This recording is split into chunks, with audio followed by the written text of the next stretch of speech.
significant rationalization in personal income tax, and in the finance minister's words, the new regime provides some amount of tax giveaways. The basic 0% slab is now applicable for all income excluding capital gains up to a limit of 12 lakh. That's the clear big headline. Budget 2025 delivers on expectations of middle class India. Prime Minister Narendra Modi's hint yesterday coming true just 24 hours later. The new slabs very quickly: 0 to 4 lakh nil, 4 to 8 lakh 5%, 8 to 12 lakhs 10%, 12 to 16 15%, 16 to 20 20%, 20 to 24 25%, and about 24 lakhs 30%. So if you see these 7 slabs, the narrowing of bands, the rates moving, and the finance minister making the point that 80,000 benefit at 12 lakh, 70,000 benefit at 18 lakh of taxable income, 1.10 lakh benefit at 25 lakhs. The key point here being that this seems to be for the new regime, because that was the word from the finance minister. But my colleagues Shailendra Bhatnagar, Sakshi Batra here, keeping a very close eye on the markets during the speech. And coming to you, Shail, how are the markets responding to these budget provisions? Siddharth, you have to look no further than Hindustan Unilever, Britannia, Colgate, Nestle, and the entire FMCG pack. This was the first sector to take a hit. You remember the comments coming in from the CMD of Nestle and the CMD of Hindustan Unilever in the second quarter earnings, when they said that the middle class seems to be disappearing. Look at the rise that you've seen on the index itself, up 2%. So this is one of the most important things that has come up, the blessing that Goddess Lakshmi has bestowed via Finance Minister Nirmala Sitharaman, that household disposable income will rise and staples are the ones that are doing best. Look at how autos have moved up, especially two-wheeler stocks, Hero Motors, entry-level cars via Maruti. These are the sectors that are doing very well, auto and FMCG, Siddharth. Sakshi, add to that, because I must also point out, I did not hear anything on corporate taxation. The fine bill of the finance bill, the fine print will tell us. But remember that 15% special rate that expired for new investments. I don't know if something's been said or done on that, but there seems to be clearly PIT along with pain points of TCS and TDS being reduced to some extent. Sakshi. Absolutely.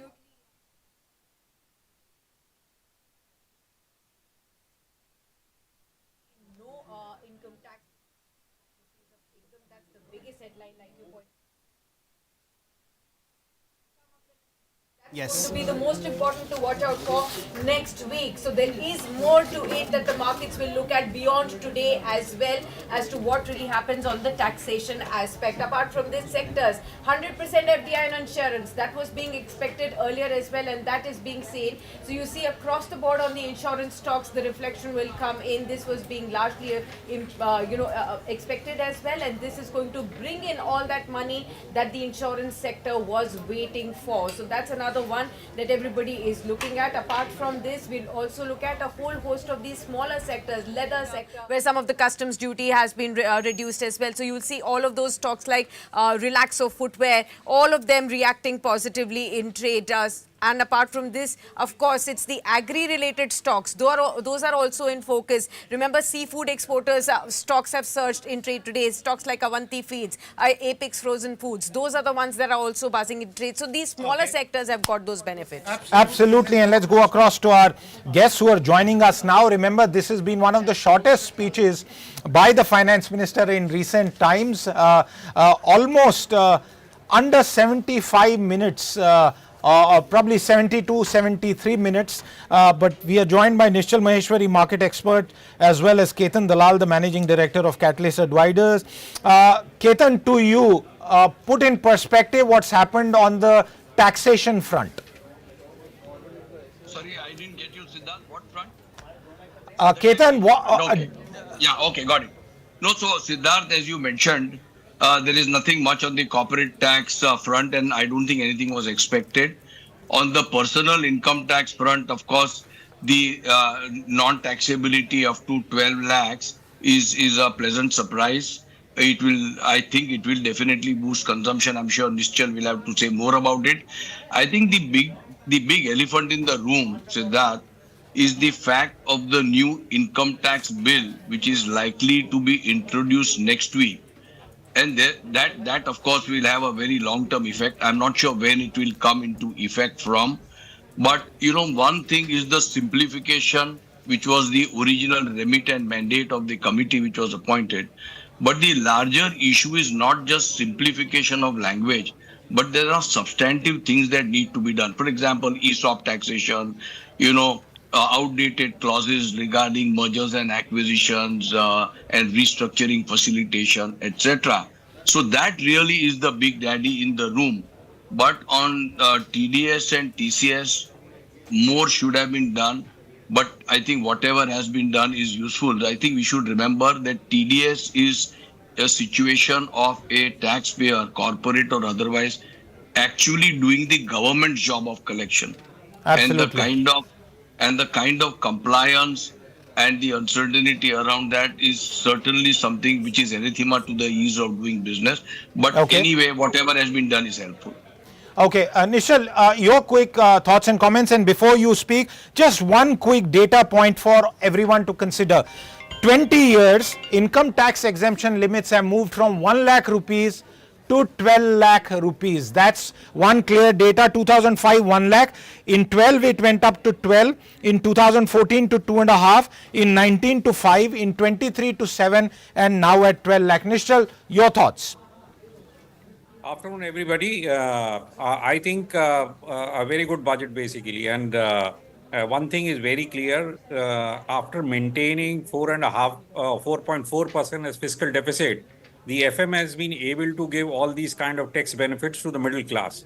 So I think I was looking out for two things. One was basically the benefits to the middle class, and second is the what kind of capex budget is going to be allocated, which we have to go through the budget documents to see whether how much growth has been put over the 11 lakh they spent or they put for spending last year. But I think the FM has used this budget because there's the first budget for this third term of Mr. Modi's government. I think they have outlined the policy and they have outlined those 6 sectors basically which they want to work upon in the next 5 years. And I think that is very, very encouraging. Some of the things basically where they have said that they want to do is agriculture, taxation, urban development, power, SME and mining. I think it's a mix of the two basically. So they have reformed the taxation side on the personal side, thereby boosting consumption. And they have reformed on the side of power and mining, which is going to be definitely a big capex pusher in the coming years. So I think a very good budget basically. Nishal, since you spoke about some of the fiscal related numbers, just to recap for our viewers and then we can go across our panel. The FY26 budget estimate for total revenue is close to 35 lakh crore, 34.96 to be precise. Net tax revenues are estimated at 28.37 lakh crore. The total expenditure is projected to be at 50.65 lakh crore, crossing that 50 lakh crore number for the first time. If you do a comparison over the revised estimate for the current financial year ending March 31st, the revised estimate put out today is 47.17 lakh crore. The capex number RE for the current year is 10.18 lakh crore. We don't have the breakup of what it is projected to be, but if you take a look at net borrowings, the net borrowing by the government, and that's a big determinant for bond rates and the market also in terms of Government of India's borrowing, 11.54 lakh crore. So, Shell, the point that Nishal makes, and perhaps very clearly, I would say, and if we can put that up on the screen, the consumption booster budget, given the overall macro numbers of the government, this is clearly the consumption booster that the markets were looking for. Is that your reading as well, Shell? Yeah, Siddharth, I think you have 1 lakh crores that is coming in the form of direct benefit from this increase in the tax slab. and 2 lakh, I think the number was something like 5,000 crore rupees from indirect. It's 2,600, and that's clearly evident. Nishchalji, namaskar. This question is for you.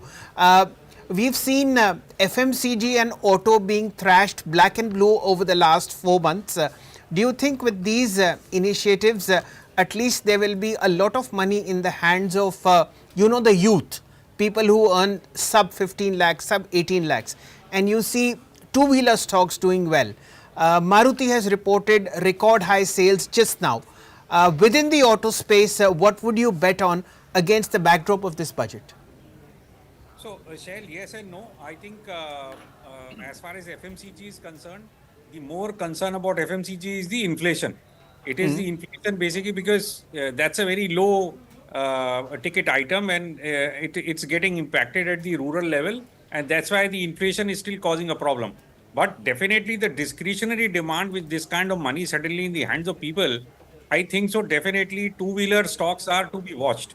My money would be put on two-wheelers because I'm saying if you look at it, a 25 lakh guy basically saving 1,10,000, so easily he can buy a two-wheeler. Even a 17, 18 lakhs basically he's saving 80,000. So I'm saying two-wheeler is the place to be in at the moment. I think that's where we should be, and smaller cars. So definitely Maruti. Okay. Let's also get Harendra Kumar, MD of Institutional Equity, Elara Capital, now joining in. Hi, Harendra. Tell us your first take on the budget, and do you think this is good enough for getting the markets back on track? Yeah, it is indeed, actually. So I think while it is cognizant of the short-term stress in the economy with respect to consumption, it doesn't, move away from its long-term trajectory with respect to capex or, putting the building blocks in place for the economy. So I think the bigger shift, that is, of course, the focus on energy with respect to the nuclear reactors, the focus on shipbuilding, so that India can be a large export economy. The improvement in the logistics with the India Post, I think that is an endeavor towards making India Post like China Post, which was a catalyzing agent for Alibaba and other companies. So I think while it is focused on the long term, the consumption budget is only to correct any anomalies that were coming in the economy for the short term. So I'm not sure if a 1 lakh stimulus would mean a structural buy on consumption stocks for here, because they've had their own challenges with respect to products, their competition, and market positioning. So yes, it will give a short-term breathing space for the FMCG and other consumption stocks. But I think if you're doing portfolio allocation, we should be keeping our eye on the structural pivots that the government is making. Okay, I want to bring up 2 points, and Harendra, for you and others on the panel as well. This one is to do with a specific amount of FDI for insurance companies going up to 100%, with of course the condition that the entire premium that is generated has to be invested in India. The second is the property sector, consequent to some of the changes that have been made with regard to two self-occupied properties in that regard. Shail, anything that we can see in the market reaction for these two specific areas? Not really, Siddharth. I think the best of action is limited to FMCG, to auto, and to some extent life insurance companies that have been doing very well. Some more numbers have come in. The government hopes to raise 47,000 crore rupees via sale of equity assets and other public enterprises. So this is the disinvestment target that has come in. Fertilizer subsidy is seen at 1,68,000 crore rupees, food subsidy at 2 lakh crore rupees, and petroleum subsidy at 1 lakh, I think it's 12,100 crore rupees. Harendra, coming to you, with this budget as a background, what exactly do you foresee foreign institutional investors doing? Is this enough for them to at least pause on their selling mode, or given the bounce that we've seen in the last 5 days, you will see a very heavy net number coming in from today itself? Shall I would not say from today itself, but I think there are three or four large catalysts that will play up for the markets, irrespective of the budget that was. I think one was that the Trump tantrum that was underplay with respect to the money flowing back to the US will find its bottom when the rupee touches 88 or somewhere near that. And historically, we've seen that rupee dollar trade is the reason why money goes out. So I would expect that that's nearing its end now. So that's a large positive. Number two, the Indian large caps are extremely cheap. Net net, I would say that the Nifty should end in the positive for the new calendar plus financial year. The selling that's happening in the FMCG should stop. So all in all, it's not such a bad scene for the markets. For the headline Nifty, that is what I would say. Okay, let's also get in Ketan Dalal, MD advisors on board with us on the panel discussion. Ketan, good morning, good afternoon, and thank you so much for taking the time out. Tell me, what stood out for you in this budget? Has it come to expectations, and how would you rate it out of 10? One of the things which did stand out, and we did get some indication of that in the economic survey, is this deregulation and sort of government getting out of the way. The finance minister did make an announcement that the committee would be set up for the deregulation. It talks about a year. I just hope that it does not get postponed, and it does not mean that during the interim steps will not be taken pending such a committee, because that's simply too long a period. Whether one looks at are some RBI regulations, certain LODR regulations for SEBI compliance under tax, which of course will be a separate basket. I think this whole issue of ease of doing business is not just a cliche, but I think we all know that on the ground, this is a very big problem. So while it did stand out, I was a little disappointed at the fact that it's talking about submitting a report within 1 year. Because you see, if you submit a report within 1 year, when will you actually get the ease of doing business reforms actually done? So I think the better way would be, and I hope it actually happens that way on the ground, is to take out bits and pieces and start implementing that. Now, whether it is land records issue, whether it is SEBI regulations, anything which reduces compliance and makes it easy. I mean, the finance minister did talk about having moving further to a trust-based regime. But one needs to walk the talk and see more of that on the ground. So that is one. The other thing that stood out is the absence thereof, which is, there are three sectors which really hurt the middle class in terms of cost and inflation. And one is housing, second is education, and third is medical. So on housing, so for example, interest reduction at 2 lakhs is simply too low. So whether it is definition of what is affordable, deduction, there's nothing on that. I don't know whether the new income tax bill will contain that and from when. The second is education costs are very high. And, when one is talking of skilling, one really wishes something had been done on that. And third, as I mentioned, on the medical front, while certain other steps have been taken, medical costs are very high. And, say Mediclaim deduction is so low that it becomes difficult for people. And there is, in the economic survey, there was a reference to out-of-pocket expenditure, and people spending a lot of money on out-of-pocket expenditure because of low Mediclaim deduction. They tend to take lower policies, and that leads to a significant outflow. I would have wished that something on these three parts would have been there. Of course, they have done it in a general way in the tax rates, but I really wish these would have been there as well. At this stage, let me also welcome in Gokul Chaudhary, President of Tax. Gokul, the question that we are wondering, and we've been trying to go through the fine print as well. We also have Mukesh Bhutani, founder of BMR Legal, on the screen. I can see. To you, Gokul, first, all the changes on the PIT front, the question that is being asked in the studio here, they apply to the new tax regime. Any clarity through the fine print? Well, it's too early to talk what's in the fine print because we're all reading through it. But I think the finance minister did deliver, at least for the middle classes, the blockbuster news of saying, 12 lakh rupees is the new threshold. beyond which only there will be tax, and under that, of course, there's an exemption. So I think for the salaried classes, where it's 1275, I think this is a pretty strong reform that she has proposed. Mukesh, coming to you, summarize the developments on the tax front and what you make of them, Mukesh.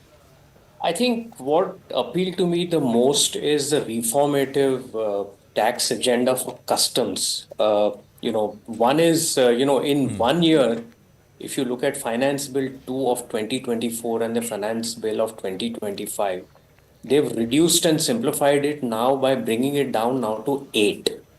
Also, there is several changes in the tariff structure, which seems to suggest that there are certain segments of manufacturing that are going to receive more attention. Whether it's got to do with life-saving drugs, critical mining. 12 critical minerals have been exempted, so these minerals go to cater to certain forms of manufacturing. Shuttle looms being exempted, and a whole bunch of changes on the basic custom duty rates for electronics. Now, you tie in this with some of the income tax changes wherein government has introduced a presumptive taxation, and I'll just read out what the ambit of the law is. It says India should be a global hub for electronic system design and manufacturing under a comprehensive program for development of semiconductors and display manufacturing ecosystem. This is a scheme that needs to be formulated by the Ministry of Electronics and Industry. So this segment has received a lot of attention. The other reformative change coming back on the customs is the statute of limitation for reopening. But that comes with a rider. All the past cases that have been reopened will not be impacted. But now they have prescribed a threshold of 3 years as the statute of limitation for reopening customs. Now, that again goes to address the ease of doing business, because reopening was a big headache for large businesses and focused upon the question of certainty, so on and so forth. So I think these two really stand out to me as the most important part of the tax proposals. Okay. Let's get Nishchal and Harendra into this conversation. Mr. Maheshwari, there was this talk in the economic survey to push the growth to 6.3 to 6.8% in the year to March 2026. In this backdrop of the budget, do you see any concrete schemes which might push growth from 5.8 to at least 6.3? Shall, is it for me or Nischal? For both, I'll let Nishchal take the first shot. Sorry, Shell, I just missed the question. Is there anything in this budget that takes the growth up from 5.8 to 6.3 as the economic survey had projected? Definitely, Shell. I think there are two legs for growth in any economy. One is capex and the other is consumption. And consumption is what has been lagging for the last 1.5 years. I very seriously think there has been a lot of debate saying that the private sector is not coming in for capex. And my view continues to remain basically saying that private is only going to spend capex basically when they see demand. And when the demand is low, basically, I don't think so private is going to start doing capex just because government is doing capex. So I think government has bailed the cat. They have now started pushing the demand side of it, consumption. So I definitely see upgrades happening in the 26 numbers of most analysts. Okay. Harendra, would you take a shot at this? Yeah, so I think what people should actually focus, number one, is on agriculture. I think the agricultural growth assumptions for the new fiscal are buoyant. I think with respect to the monsoon, falling inflation, and the demand that is coming up in the fishery segment. I think the government's focus on the fishery segment has been very strong over the last 4 to 5 years, and that's growing at around 9 to 10%. And there is an extension of incentives for that space this year. So I think adding on top to the other layers of agriculture, fisheries is going to go up. Second is horticulture. I think the new demand for Udaan, etc., is to catalyze horticulture, which is also showing a lot of traction. So I think agriculture shall surprise on the positive for the new financial year, and we should keep our eyes on that. Number two is textiles. I think the Bangladesh problem is helping Indian textile companies get fresh additional demand. The big variable out there is cotton, and cotton has been India's bugbear. And the budget focus clearly on resolving the volatility in the cotton output in the country. So if that's resolved, the textile stocks can get a re-rating. So many micro changes that were playing up into our GDP calculation have been corrected if you go into the minor sectors. So a lot of opportunities there. Yes, there I think 6.3 to 6.8 is achievable. The other big variable is liquidity tightening. See, we got into the slowdown because we had unreasonable tightening, and the government's gone out and starting to loosen up already. So I think the follow-on rate cut in February after this budget should trigger a rally in banking stock as well. So I think we should be back to our trend growth now after this budget. Gokul, I had a question for you. What can we expect next week in the new bill that has been promised to come out? What is likely in that? Well, I think two aspects. One is the fact that the finance minister has kept to her word which she made in last budget, which was in the summer of 24, to say, I will revamp the Income Tax Act. I'll make it simple. Provide greater certainty. I'll provide greater clarity. I think she's firstly sticking to her commitment to be able to deliver to the country a new tax code. Secondly, she has made it very clear that the verbosity of the law is going to be reduced by nearly 50%, which means that the volume of the law goes down. She's also committed upon the fact that she's going to make it far more simple so that the litigations opportunities go down, or the interpretational issues of a dispute go down. So I think she's quite committed upon this process. Given the finance minister's propensity to be workmanlike in her deliverable, I would expect that the revised tax code will be certainly an improvement over what we have currently. Okay. One quick question to Ketan Dalal before we thank him. Ketan, in terms of the unfinished agenda that you notice after all of these announcements, what would you say? No, so I think Siddharth, as I said in the beginning, this new direct tax bill, which Gokul was also referred to, is of course one unfinished agenda, and the other, of course, on the ease of doing business. That's a big one. You see, on the new direct tax bill, if I may take the liberty of supplementing what Gokul mentioned, litigation is a major bugbear today. We have about 40 lakh crores involved in litigation today, 5.5 lakh cases, for example, at the commissioner appeals level, some 60,000 cases at tribunal level, and so on and so forth. And one of the reasons for that is the lack of time limits. And this is what is one of the reasons causing the problem. So I don't know whether the new income tax bill will address those kind of issues, because litigation does really need to be addressed. And as I said, the second part is the ease of doing business. I really think it really needs to be speeded up far more than it is, because it on the ground, one sees in board meetings, in a 4-hour board meeting, 2 hours, 2.5 hours spent, 3 hours spent on compliance rather than on business issues and strategic issues. And that is not a great use of, as Uday Kotak once said, return on time invested.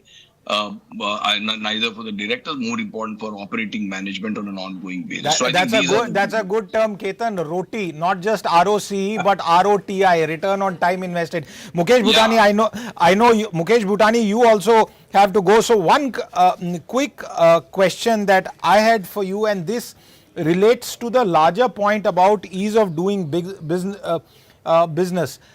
Regulatory overreach is now a global point that's being discussed in America and in Europe, and there's much hand-wringing in Europe. How positive is this move, even if we can argue whether we should have waited for a year for a committee's report or just started things one by one? It's reformative. I wish we had looked at it a couple of years back. So as you correctly pointed out, if the committee is going to give a report and it's going to take a year, then I think we will have to wait for these reforms to be rolled out, because bear in mind, that there would be many, many legislative changes that will be required. If the entire overall of the regulatory framework spans across, say, 10 or 20 economic legislations, you're looking at, that many number of bills being introduced in the parliament. And some of the bills may be big enough for it to be referred to the Standing Committee on Finance, which will delay the entire process. But I think that what would have made sense is that whilst the committee reviews rehauling of the regulatory mechanism, I think we should continue as a nation to keep on liberalizing. Whether it's got to do with decriminalization of various laws. So we saw many changes which sounded to me more like tokenism. So, for example, decriminalization of default for TCS. Last year she did TDS. This year she did TDS. So all of this is incremental, piecemeal, but I would have expected that there are many, many low-hanging fruits purely from a regulatory standpoint, whether it's got to do with SEBI or competition law or many, many regulations that need to be decriminalized. The other thing is that we also need fair degree of regulatory reforms at the state level. For example, subjects such as water, pollution, environment, land. I mean, there is a whole laundry list of issues that needs to be looked into. So I think the government will do well by laying down a playbook of regulatory reforms which states can adapt to loosen up, because we've really seen an overhang of regulation and the discretionary powers that are being given to the regulators. And that's what makes businesses feel very nervous about it. Thanks very much for that perspective, Mukesh, and thanks, Ketan, as well. I just wanted to address a point that came up during our discussions and with all our guests and my colleagues here. On the capex number, Shell, Sakshi, and all our guests, the latest numbers that we have, the target for FY26, which is called the budget estimate, is 11.21 lakh crore, and the budget estimate for the current financial year was 11.11 lakh crore. So on the face of it, it's just a 10 lakh increase.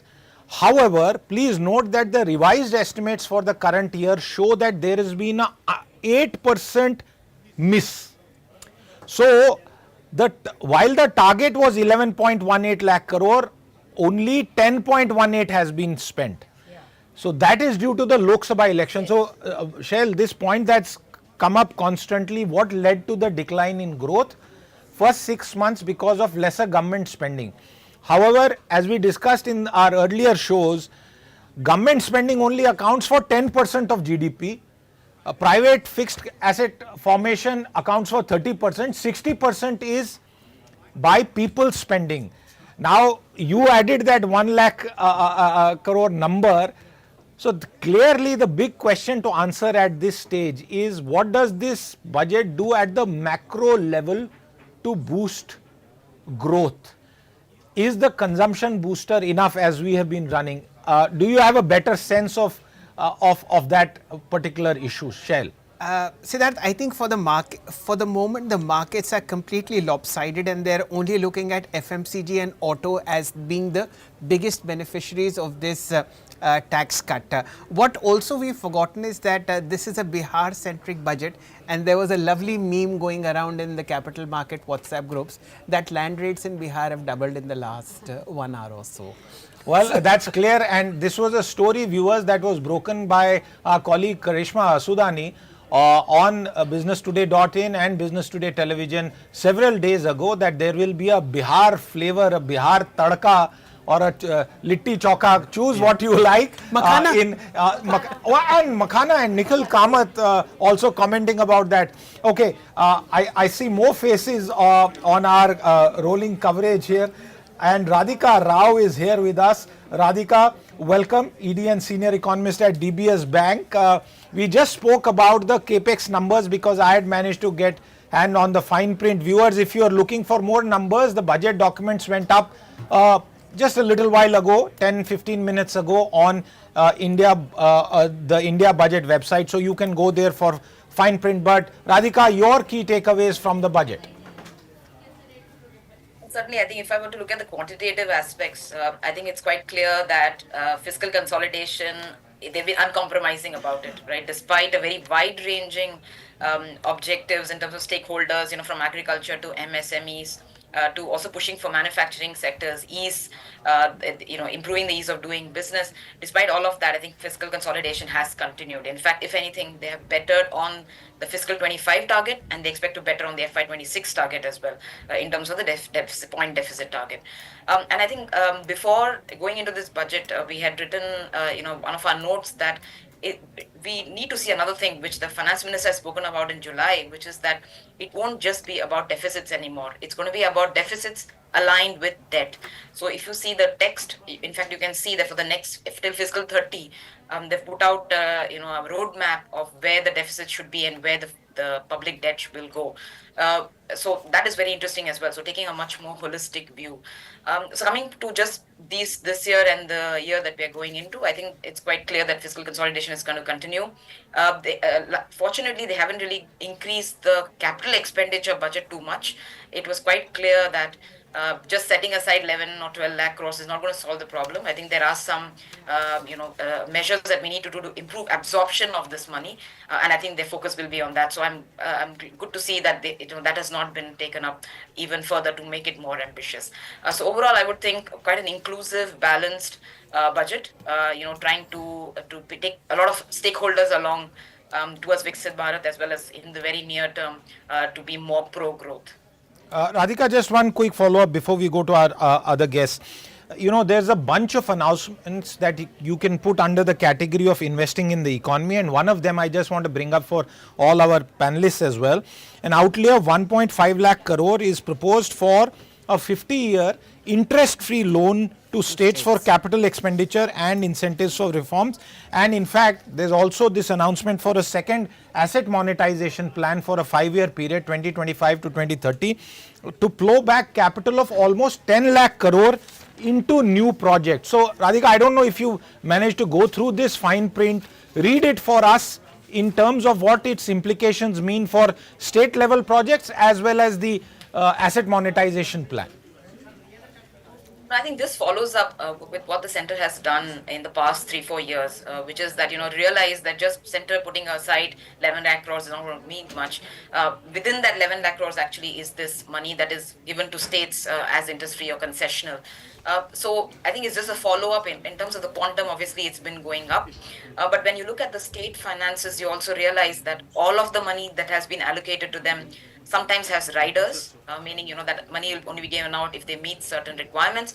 And the second one is that because the states have of course, different states doing different things, but there is also an emphasis towards more revenue expenditure, especially the states which had elections coming up. So they haven't really been able to, spend the required amount, just like the center. So from that sense, I would think it's a good signal. It's telling you that the money is being put more and more towards a very clear agenda. But I think, again, the proof of the eating is in the pudding. So what happens then is to realize that to recognize, identify projects that need that amount and be able to set that aside. So capacity constraints, easing capacity constraints at the center as well as the state level become very important. But I think it's overall directionally, it's a big positive because the center realizes they can't do it alone, and then the end mile support is required by the states as well. Okay, one of the key questions that keeps coming back, Shell, Sakshi, I know you have questions, but I just want to quickly say that it's still not clear. Although I would tend that this is towards the new default tax regime, the question is still being asked, these tax changes, are they also applicable to old tax regime, those who don't switch? Sorry, we don't have a clear answer, but over to you. Sakshi. Actually, I don't think that this will be applicable to the old tax regime. This is clearly because there was just very shortly, Finance Minister briefly said that it's for the new tax. I would say let the experts take a call on that. Yeah. But clearly, markets seem to still be in a zone of, what should I say, Shell? Are they cruising along? Are they in comfort zone, or have they overcome the budget announcements? Siddharth, it's absolutely a lopsided market, as I was telling you. Only auto and FMCG stocks are in the pink of health, if that can be a term used, after a battering of about 4 months. But the broader markets are undergoing a bout of profit booking. That was because you had a relief rally for the last 4-5 days, and that's being sort of sold into. Let's get both Nishchal and Harendra into this conversation. Nishchalji, as always, coming to you first. From the point of view of 1st February onwards, how do you allocate fresh capital in a market that has corrected substantially and is now past the hump of its main event for the calendar year? I don't know basically whether we passed the main event, because the main event is still in the US. And Mr. Trump is Mr. Trump is going to keep on giving us all the events all through the year. So I think that is where the problem lies, because I think budget will be a one-day event. Maybe Monday people are going to analyze it and it will be done and dusted. But I think the main event still remains to be the US economy, how it's going to do, what kind of policies Mr. Trump is going to bring in. I think market is going to go back to that. Earnings and all, I think the remaining part of the earnings, I think that is what is going to drive the market. Can I just jump in? Can I just jump in to Radhika, because she is the expert on international matters here. Radhika, what's the reading that you have within all the limitations on this matter? If you're not able to comment, please tell us. But you know, the tariff war has been ignited. The first salvos have been fired. Is this going to reach Indian shores and singe us as well? What can you say about that? I think you are on mute, Radhika. We can't hear you. Sorry about that. Yeah. So I think it's quite clear, first of all, that it's a very transactional world, under the new administration in the US. So for now, tariffs are being used as threats. I think the larger understanding that we have now, I do compare with what happened back in 2016 to 2020 when the first Trump 1.0 was going on.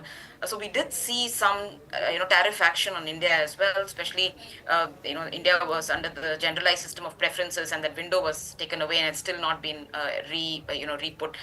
So we certainly should remember, and I think what the budget has done in that direction is that they have started to rationalize import tariffs, not only outside in but inside out as well. If you speak to the exporters and the importers, they will tell you that the curve is quite inverted when it comes to sometimes finished goods versus intermediate, or intermediate versus raw materials.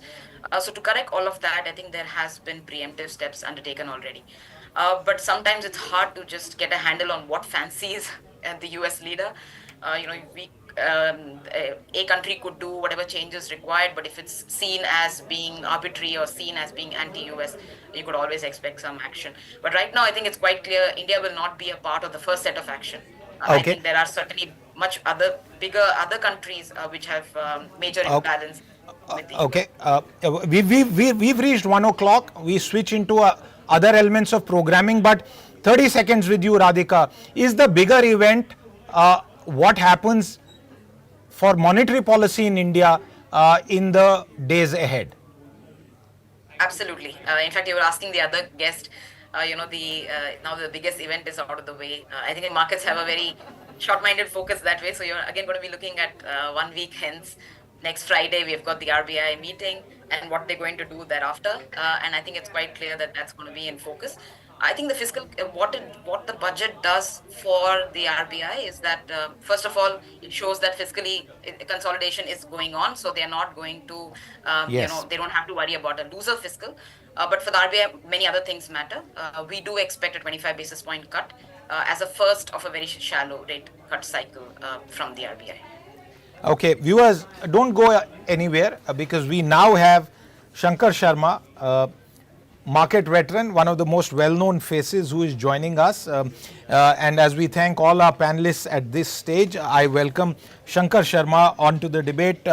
Shankar, welcome. Hope you've gone through the entire budget. Your key takeaways, consumption booster, dhamaka, 1991 moment, 2007 turning point. Do you have any appellations for this budget today?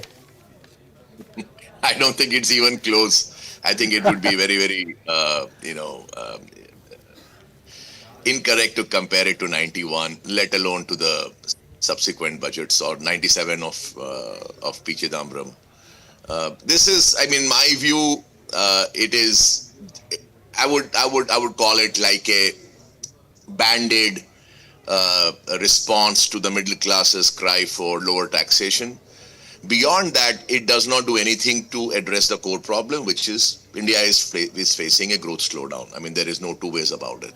The data is showing it, corporate earnings are showing it.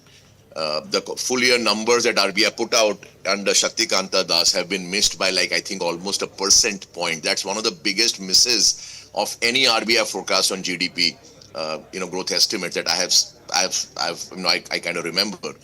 So we have a growth slowdown.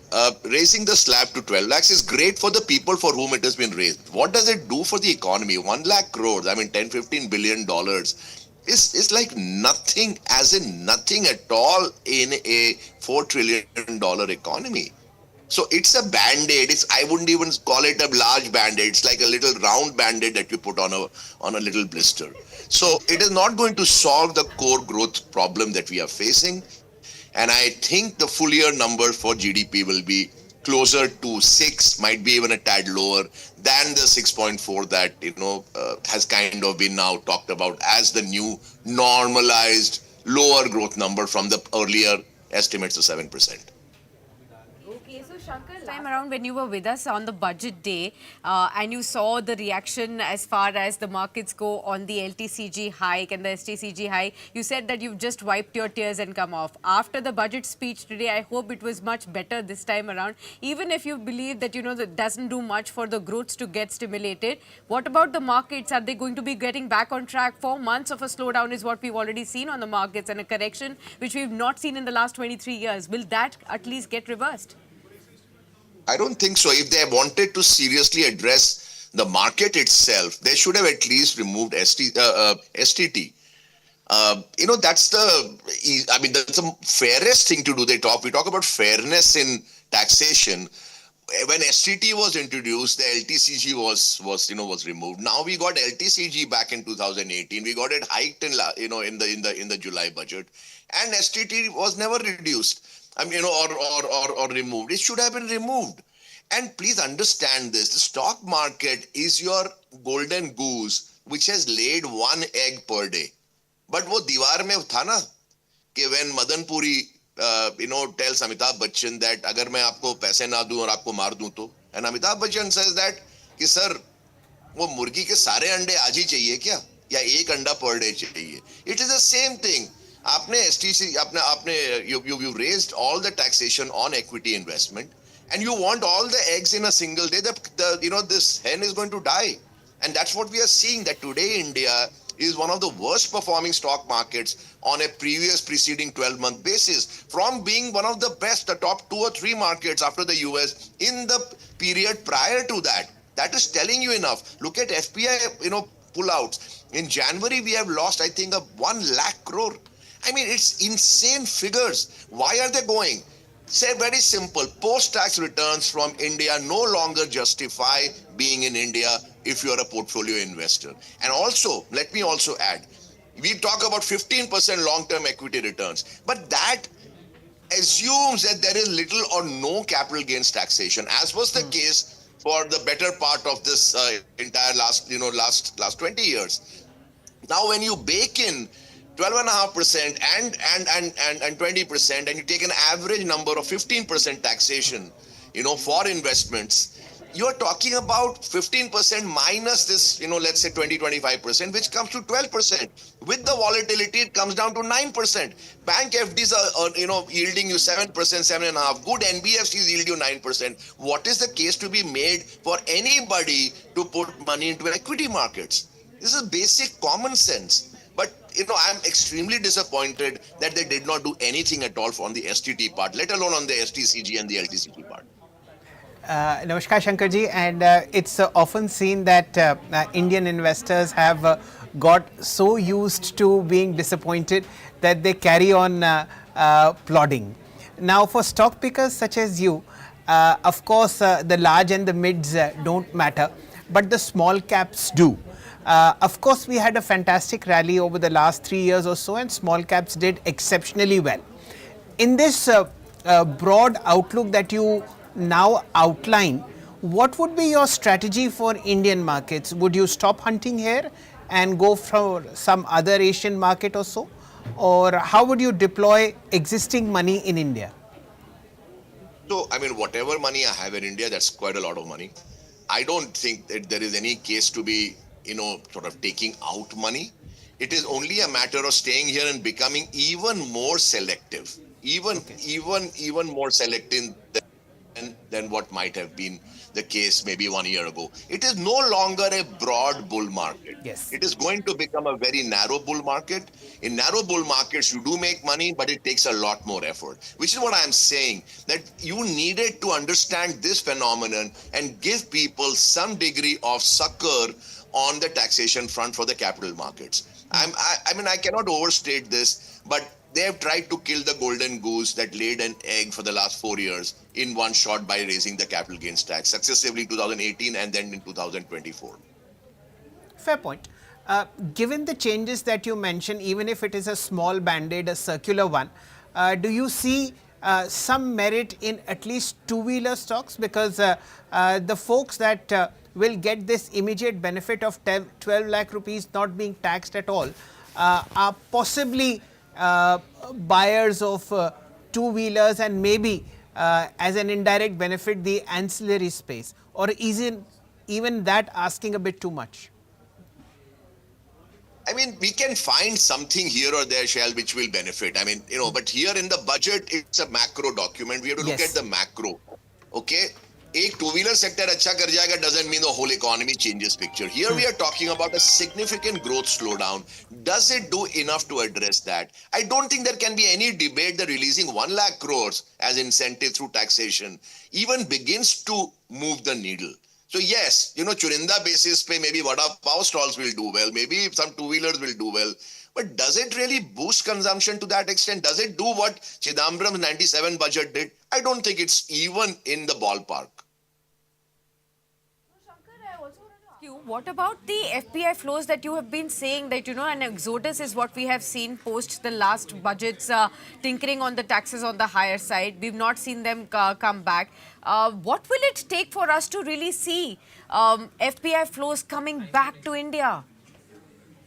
It's very simple. I mean, there is no rocket science. Just look at the dollar performance of markets in 2024. Or if you want to go back from today, go back 12 months and see the dollar performance of markets. India is like 20th or 24th or 25th on the list of performers because it was already hurting from the slowdown, and on top of that, you increase the taxation. So for a foreign investor, and by the way, I invest globally. I'm a foreign investor in practically 20 markets. I pay zero capital gains tax anywhere.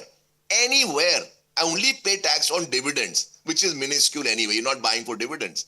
Nowhere in the world you get tax on capital gains except India. What is so special about this country that makes us believe that people will flock to us despite a taxation regime on equity markets, which is completely a variance to the rest of the world? There's no taxation anywhere on equity. US, which gets more capital than can use, has zero capital gains tax. हम उनसे ऊपर तो नहीं हो सकते ना साहब? ये बात तो है. I think this is a no holds barred discussion on the budget, but let's talk of something better, which is consumption, and something that you commented upon last evening, which is the place that you went in Mumbai. Siddharth and I were of the view that you didn't take us together, and that's the reason why you found the bar empty. We invite you to Delhi, and that bars here are full, and the liquor is better in Delhi than in Bombay. So more than welcome today evening. People also, absolutely. Shankar, there was also one comment Siddharth who said that probably you went to a place which is so unaffordable for other people that, it's unfair to say that is Mandi, because only people of your wealth go there and your net worth go there. I will clarify this. I knew this was coming. I will clarify. I asked the waiter also, and he said, Saab, धंधा मंदा है कुछ हफ्तों से महीनों से. I forget what he said.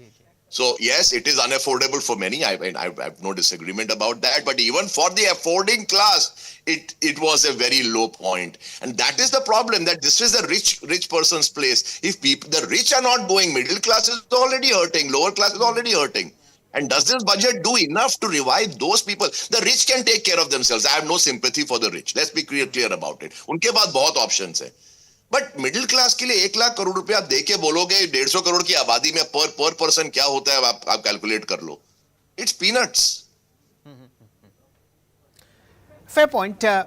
Will a rate cut in later part of this week sort of increase the size of the mandate, or will that also be something which is insufficient? You know, Shell, my view is that India cannot afford a rate cut from a monetary standpoint, because of the fact that the currency has been weak. Okay, dollar has been strong against everything, we know that, but let's leave that argument aside. The rupee has been falling. It's depreciating, and it's depreciating. Big FII pullouts. We know the pressure points. All of those things do not merit a rate cut, because if you cut the rates, you're going to further decelerate the attractiveness of India, because higher rates are required to bring in capital, and agar aap low karoge rates, capital will not come in, or it might even begin to flow out even more. I think it's a rock and a hard place situation even for the RBI. The previous governor, I'm told, I read the press, is that we spent like 50 or 100 billion dollars trying to defend the rupee. I don't understand what was the purpose of that. You're facing a tsunami by way of the dollar strength. आपके 50-100 billion से कुछ नहीं होने वाला है, but आपके reserves हैं. Our reserves, let's be clear about it, are not earned reserves. These are rented reserves. They are on call. They can go out if somebody demands them back. It's not China's reserves, which has been basically earned through trade surpluses over decades. So, यहाँ पर we need to keep India a super attractive destination on all fronts for foreign capital. Somehow in this Swadeshi and patriotism के नारे में हम भूल गए कि foreigners की अहमियत है साहब. We have forgotten that whole basic tenet. We are still a country with a balance of payments deficit, on a capital account deficit, which needs to be filled by foreign flows. Why are we not focusing on that? Why just middle class 1 lakh crore? You did say that you are a foreign investor and you invest globally. I want to understand from you, geographically, where are you going to be putting in more money? Where does India stand there? And so that, an average retail investor can also understand what is the importance of India and Indian markets in the overall global context at this current time. Look, I'm an Indian.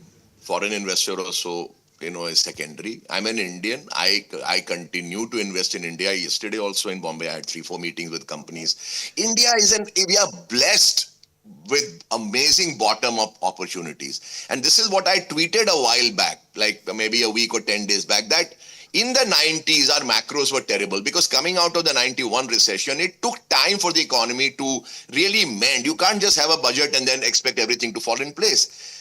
I remember we were dealing with terrible macros. Interest payments as a percentage of receipts of the government back then used to be 50%. 50%.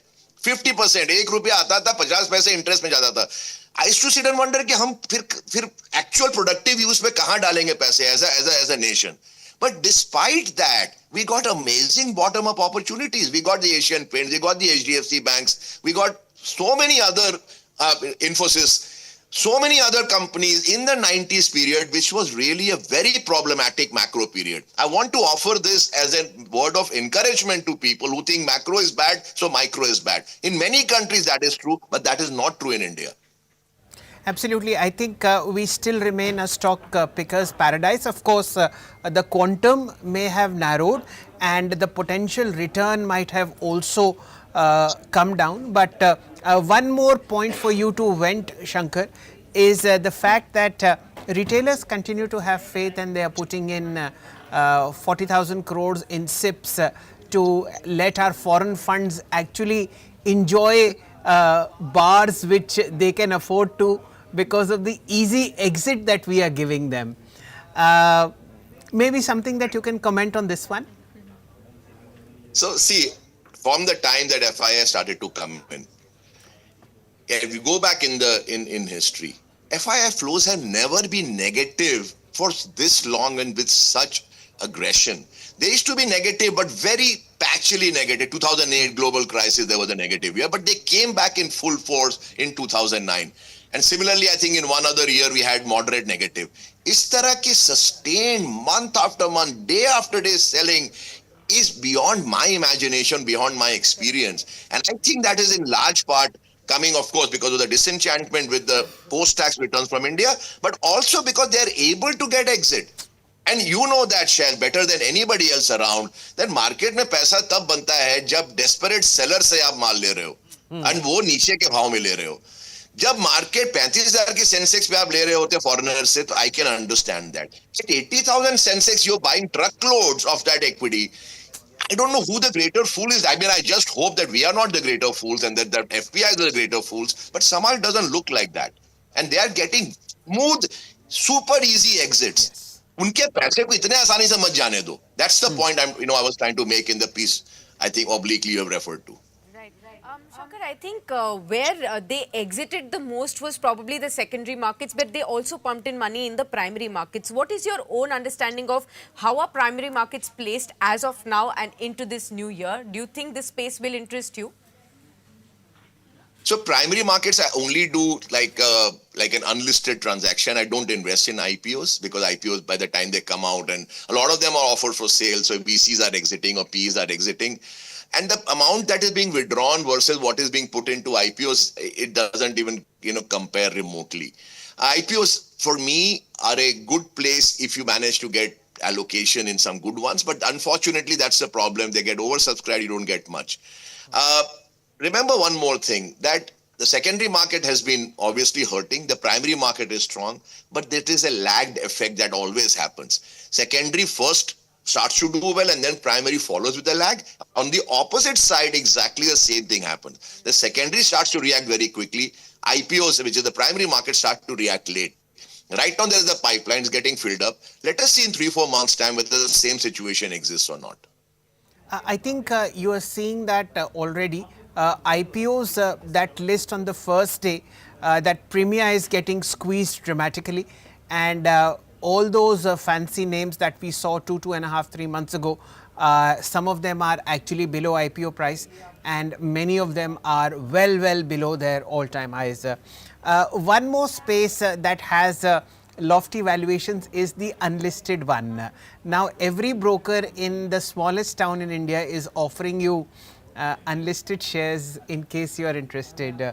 Is that the next killing zone of the market? देखिए शैल, market में क्या होता है, सब बड़ी simple सी चीज है. Market में न्यू प्रोडक्ट्स चाहिए एंड न्यू बकरे चाहिए, और जब न्यू प्रोडक्ट न्यू बकरे से मिलता है तो वो इतना मतलब राम मिलाए जोड़ी होती है. तो अब ये न्यू प्रोडक्ट अनलिस्टेड शेयर्स है, न्यू बकरे हैं जिनको कुछ हवा नहीं है कि क्या ले रहे हैं, क्या बेच रहे हैं, उनकी एग्जिट क्या होगी, लिक्विडिटी क्या होगी. तो but as a long term market viewer, I like it. It's okay, it's a good ecosystem. लोगों को रोजी रोटी चलानी है, निकाल देते हैं प्रोडक्ट, और बकरे हिंदुस्तान में 150 करोड़ मिल ही जाएंगे कोई ना कोई आपको. करेक्ट. चलिए, so against this backdrop, Shankar, where everything is contracting, the broader economy, secondary markets, primaries are getting hit, unlisted is not what you like. How about gold? Fantastic. In one line, I am a structural bull on gold. अच्छा, अब कमाल की बात देखिए, कमाल की बात देखिए, the government of India has stopped SGB. That itself is an indication. There you go. Exactly right. Precisely. I'm a structural bull on gold. I mean, I think it is. I don't like to say one best trade in the world. There are many, but I think it is right now the best trade you can do. What is the gold that you invest in, Shankar? I know Shell invests in physical. See, अब Shell तो खैर बता मैं क्या बोलूं. He's a colorful guy. I just buy ETFs of gold. I just buy exchange traded funds doing gold, not actual gold. Actually, if you look, Shankar, look at the premium of SGBs in India. It's about 12-13%, which is actually equal to the customs duty on gold in India. So that exactly shows you how the margin of safety is being used by at least knowledgeable retailers and ultra HNIs in India. They buy SGP, which is still at a premium. Now, our final question to you, Shankar. There is this lot of memes going around in market WhatsApps that this budget is actually meant for Biharis. So you have a new airport coming in. You have a board to sell makhanas, and there are lots of other sops that have been given to the state of Bihar. To my knowledge, there is no better Bihari who can answer this than you. आपने मेरे मुंह की बात छीन ली. मैंने अपने personal WhatsApp group पे भेजा कि बाकी भगवान जाने क्या होगा आगे, because this came a little earlier in the speech. Yes. There is an auxiliary airport announced at Bhita, which is exactly at my village. And there is an IIT which has been expanded there, which is bordering my village. So my ancestral land, which is, I have lots of it there, has gone through the roof, at least in my mind, maybe 20x from where it was in the morning. So I am pleased, I am delighted, I am thrilled that Bihar has got such primacy, in this budget. I'm absolutely thrilled. I don't say this in any kind of joking way. I mean it. We deserve it. Biharis are a very hard-working race. We have exported our minerals to the rest of the country over decades without getting a fair market price for it. We exported coal when it was unified Bihar, mica, manganese, ore, everything from Bihar going to the developed part of India. Who made the real money? We got nothing. It's high time a bit of it comes back to us. And makhana now. And makhana tao. Foxnuts are amazing health foods. And by the way, sattu, I'm a fan of sattu. That's another. So we have contributed to amazingly healthy superfoods, makhana and sattu. Brilliant. Well, with that, Shankar, we'll draw this conversation to a close. As always, if you are in Delhi, you know the place to be as far as sattu ke paranthe are concerned. We look forward to that and take you to a better bar than the Bombay one. Done. I will take you up on that. Thank you very much. Thank you, Shankar. All right. We'll look at the markets, half odd percent lower on the Nifty, and the Nifty Bank about 0.8% lower at 49,181. That's the level at which the major indices are looking at. So, of course, some kind of a softness is what we are looking at into the markets. What do you think, Shell, would have dampened the sentiment? Is it the lack of growth that we're looking at, the capex figure? I mean, like that was being expected that it should be raised 15, 25, 30% also. That's been maintained at 11.2. Is that it? Sakshi, to be very honest, I think it was a relief rally. You're falling so much that then the sensible guys, pause. Maybe they pause for a better price to sell.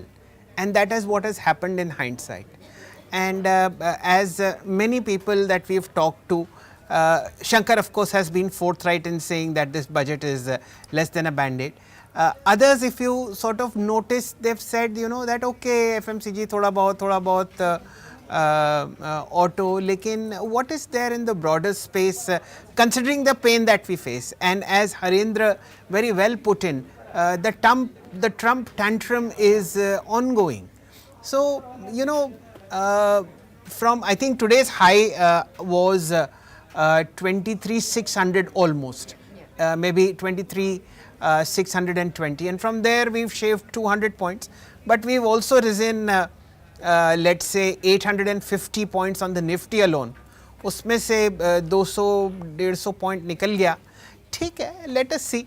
But it's a sell-on rise as far as markets are concerned, and the budget that they were waiting for, this was one major event that seems to have passed without making a considerable dent on the sentiment in large. I think we have new guests. Yes, we have Ashish Somaya, CEO White Oak Capital MC now joining in. Hi Ashish, good afternoon to you. Well, the big budget event, at least the speech is out, the fine print still pouring in.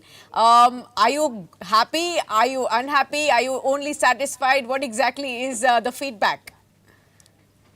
I think yesterday what I noticed was quite ironic. Yesterday the market started going up because market realized that the expectations are low. So that was quite odd actually. But yeah, I mean, see, we have to look at the budget has to be seen in the operating context, right? From that perspective, I don't think there are any negatives. If we can be on a fiscal glide path, if we can still continue to allocate same or slightly higher number to capex, and at the same time, if we can pander to demands for giving tax concessions, do all of that. And then also in the background, we already have the eighth pay commission announced. We're already seeing that in every state election, money is being doled out, or the weaker sections and the women and farmers are being supported. Plus, we are putting up some policy mechanisms to decriminalize laws, to reduce the burden in terms of processes and procedures, simplifying multiple things. So I think overall there is nothing negative really. See, I think what happens in the market is sometimes the market wants to hear what it wants to hear.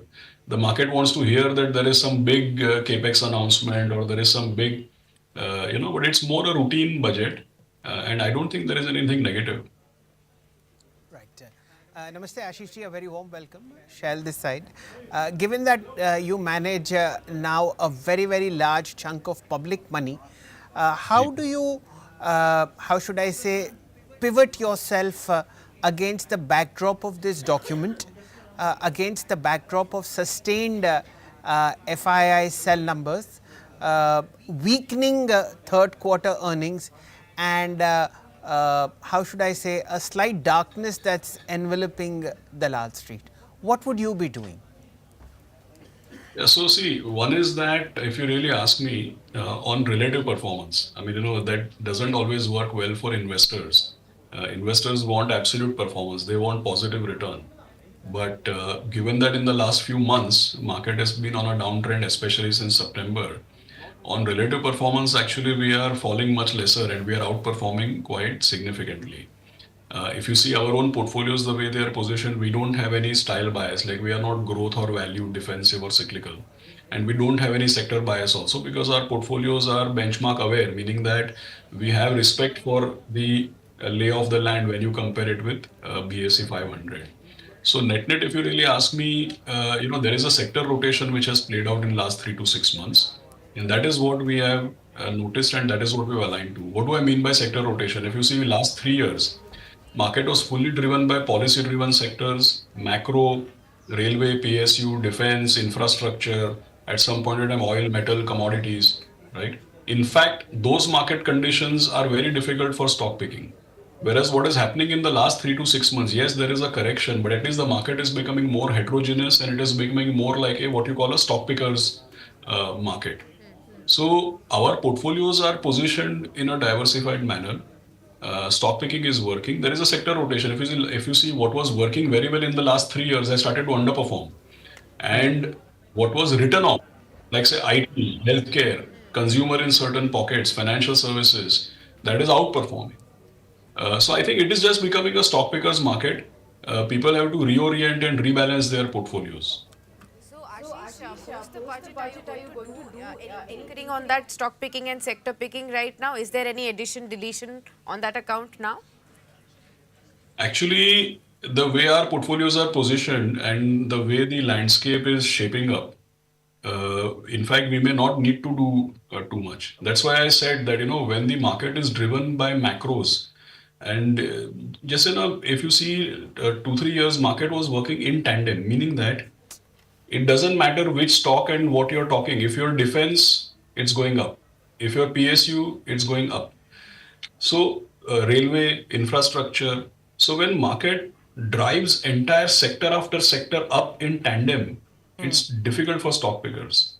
And we generally tend to be underweight such sectors. We are more into sectors where there is heterogeneity, where there is bottom-up stock picking which works. So if you really ask me, this environment is better for stock pickers and it's better for generating alpha. So the market, the way it is rotating, is actually coming while we don't have any outright preferences, but the way the market is behaving, it is rotating in favor of the way we structure our portfolios.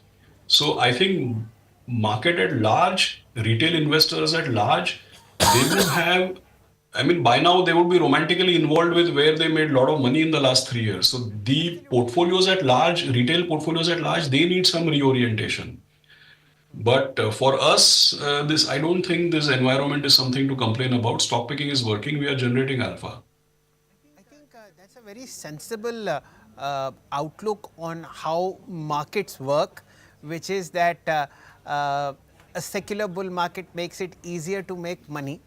But at the same time, all those stocks that are rising rapidly are not a part of your portfolio. So, for instance, you might have one or two defense stocks, one or two railway stocks, and some PSU banks. Yet the entire sector is up, and if you compare yourself to that index, you have underperformed.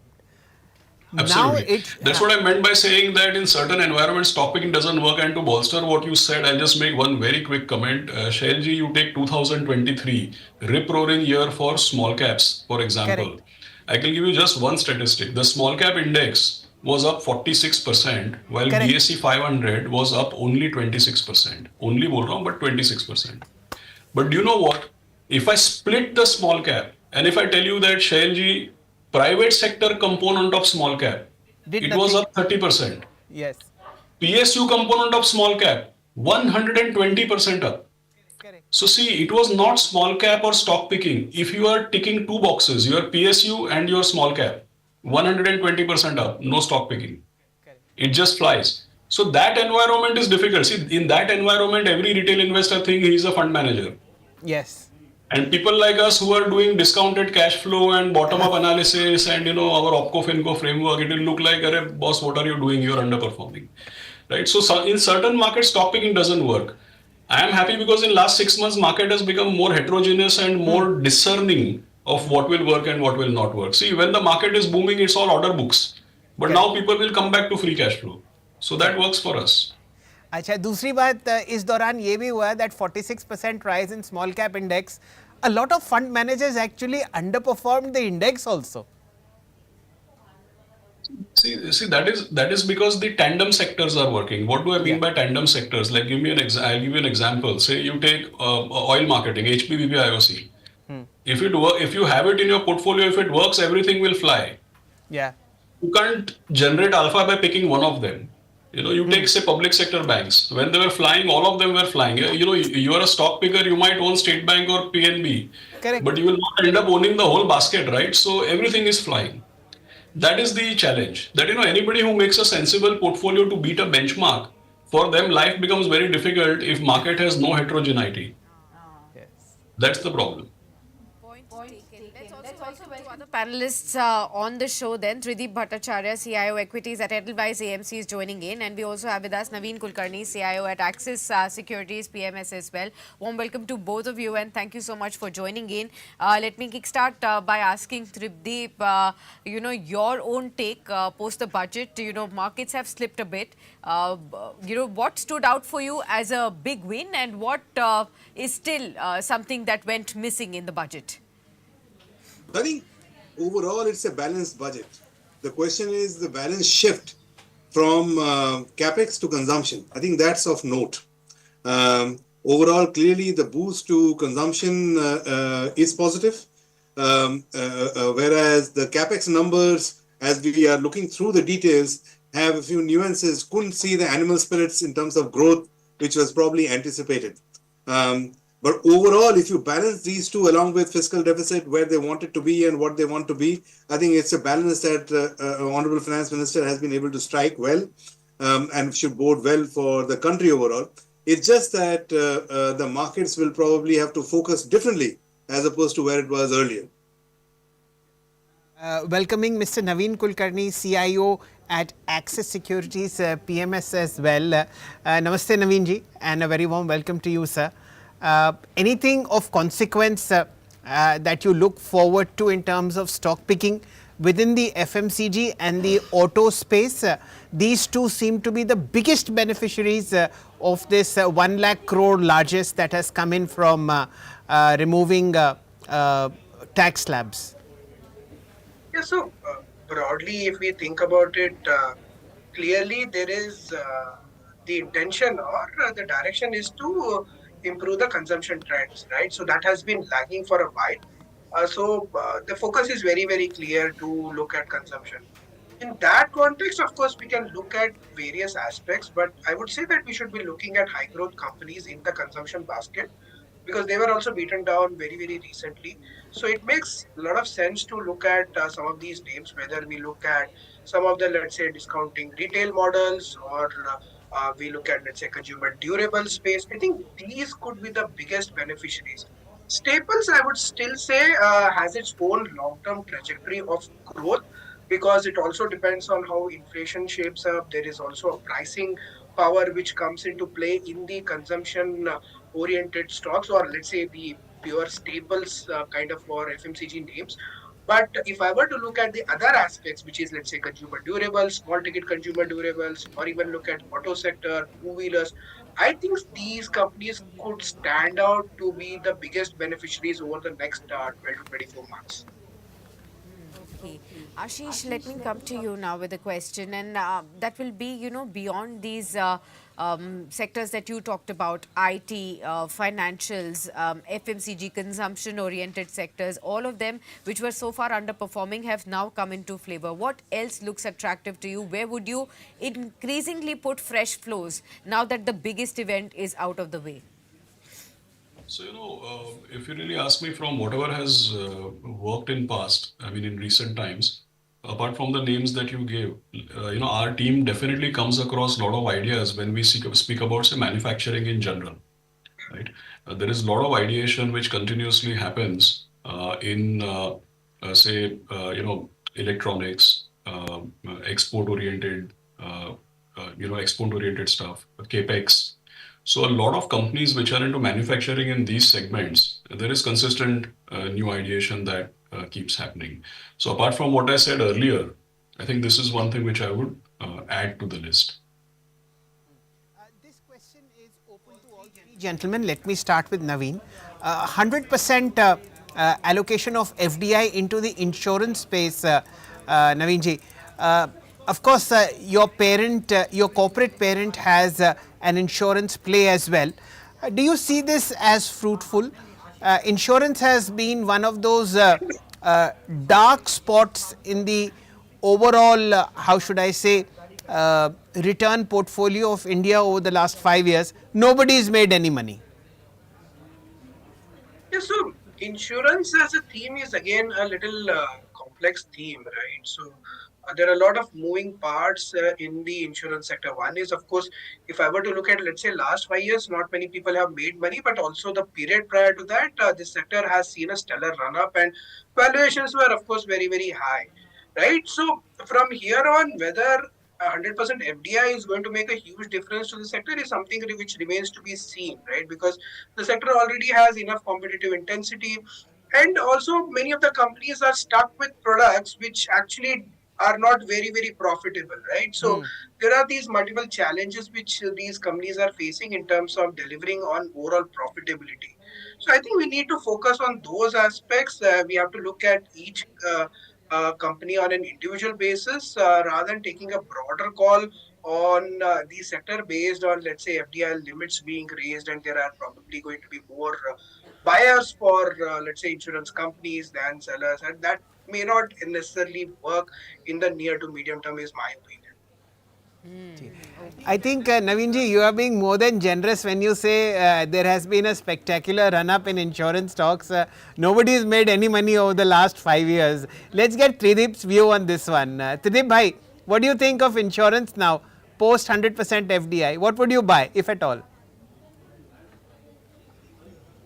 It's uninsured, so the structural story is certainly there. But the question really here is that ultimately this will kind of bring in more competition, and that's probably the intention, because whenever there is less competition, the transaction charges, etc., are on the higher side. So to that extent, as consumer of these services, you would have more options. But from an investment standpoint, the profit pool might be thinner per player, maybe 5 years now, if more players come in. The question really here is that is it easy enough for future players or many players to really come in? And that's why we'll have to wait and watch. Overall, I think the regulations needs to be eased a little more before that happens. but it's a starting point, a step in the right direction in terms of making it more broad-based, getting more competition in, and more options for players, I guess. So, am I looking to buy on the back of this any insurance stock? Probably not. At the moment, we have in answer to your previous question, we have a consumption fund which is undergoing we are going through an NFO. That probably is one area that one could look to kind of add more in terms of sectoral stocks. Okay. I'll ask Naveen to pick out some sectors and stocks for us. How are you looking at the government's announcement in the budget on, the tourism space and the focus on heal in India, the medical tourism and infra space that they have announced? So, are you looking at both tourism-related stocks, hospitals, and hotels at the same time? Yeah. So if I were to look at, let's say, tourism as a space, that has been a huge allocation for us because we own a good amount of, I would say, that hotels in our portfolio because that's going to be very, very interesting. New airports coming up probably will lead to more number of hotels coming up. Second, of course, we also are travel and leisure is also another space that we have been very, very positive because that's getting to be a very very strong trend, right? So these two spaces and the kind of announcements which the government has made and combine that with the higher disposable income in the hands of middle class, I think this category looks very very exciting. It's already done well, but I think it will continue to do very well over the next couple of years, right? So maybe next year we'll also have the 8th pay commission that will also have an impact, right? So there are many, I would say, that triggers for this sector and this category to do well over the next 2 to 3 years. This is a question which is again coming to you, Naveen. What's happening in SRF? Is this the first sign of maybe a turnaround in the chemical space, or am I reading too much? See, if I were to look at SRF as a company and if I were to look at the whole chemical space, I would say that we'll have to little bit take the whole sector in a measured way, right? Because different products, different chemicals, right? They all have their own set of prices and trends which move. When it comes to SRF, there are two trends which are playing out. One is the rough gas prices have moved up, are likely to move up in the US market, so which is a positive for SRF. Second aspect, which is of course very very critical from SRF perspective, is their whole specialty chemicals businesses, right? I think that is also doing well, and they have a strong product pipeline. So SRF has been a stock which did very very well till 2021, and then it was sideways for almost 3 years, more than 3 years, and now we are seeing some bit of strengthening and of prices, right, of end products. So SRF looks interesting at this juncture. But having said that, how much upside is still left is something which remains to be seen. This is a stock that we own in our portfolio for quite a while. So I would say that we will be very, very measured in terms of looking at SRF from the current levels. I think it's after 3 years that a flourish on the green side is coming on SRF. The price you see is a record high. The stock may not have corrected as much as many other chemical players have, but this is something that has to be kept in mind, and price is what the market believes in. A record high after many years on SRF. One stock that I'd like to mark is Zomato. Post the tax cut, Sakshi, a lot of activity happening on many stocks, and Zomato of course giving an opportunity again. The stock corrected all the way down to 220. In fact, almost yes, 204, 203. And this was from a high of about 305. Let's get Ashish Bhai into this conversation. Mr. Somaya, Zomato. See, I think if you really ask me, it's, I mean, we have been long-term constructive on it and pretty much owning it all through. And there have been, many ups and downs, right? After listing, then the acquisition of Blinkit, and now obviously the recent investment and competitive pressures. But I think long-term positive. We don't see, I mean, these are intermittent passing business challenges, but long-term we continue to own it. Okay, let me go back to Tridip now, and have you also pick out some key sectors and stocks for us in terms of where the EMS space, particularly customs duties being increased on the panel level but decreased on the raw materials part. How are you looking at the EMS plays, Dixons of the world, Keynes, Amber? These have been erstwhile favorites, volatile in the recent past. How would you look at these stocks? I think the long-term story in terms of potential for EMS is similar to that of IT services that was there about 15 to 20 years ago. I think it's that big a potential that one can happen over a period of time. And there are teething troubles in the way to the manufacturing ecosystem would like to come about in this. And clearly, this space has seen a bit of valuation correction over the last month or so. So I would say that not from necessarily from the budget standpoint, the more important trigger that I would be waiting to hear in more detail, maybe in the next couple of months, is the component PLI scheme, which is likely to come at some point, and the details of it and where they are being allocated. As and when that happens, that might mean this the broad basing of the sector, and they would stand to benefit from that. Positive on the sector.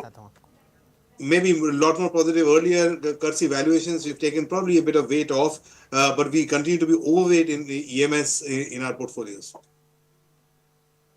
Naveen, let me come to you as well, and I want to understand from you, how would you really look at these PSUs, those that were eyeing the budget with a hawk eye, looking at some big announcements to be made, railways, defense, PSU stocks particularly? What would you do on those? They have actually been a tad bit disappointed, but they were just here and there, few announcements on maybe shipbuilders, again some duties being slashed there, but no major announcements as far as defense or railways are concerned. Yeah, so clearly the defense budget, I think, is not increasing much for FY 25-26. That's going to be a challenge area for sure. Second, combine that the macro is not supporting the defense companies at this point in time. Combine that with the expensive valuations which still many of these companies have, right? So from that perspective, I think these companies will face some degree of challenge in the near term. But having said that, this is still a critical area.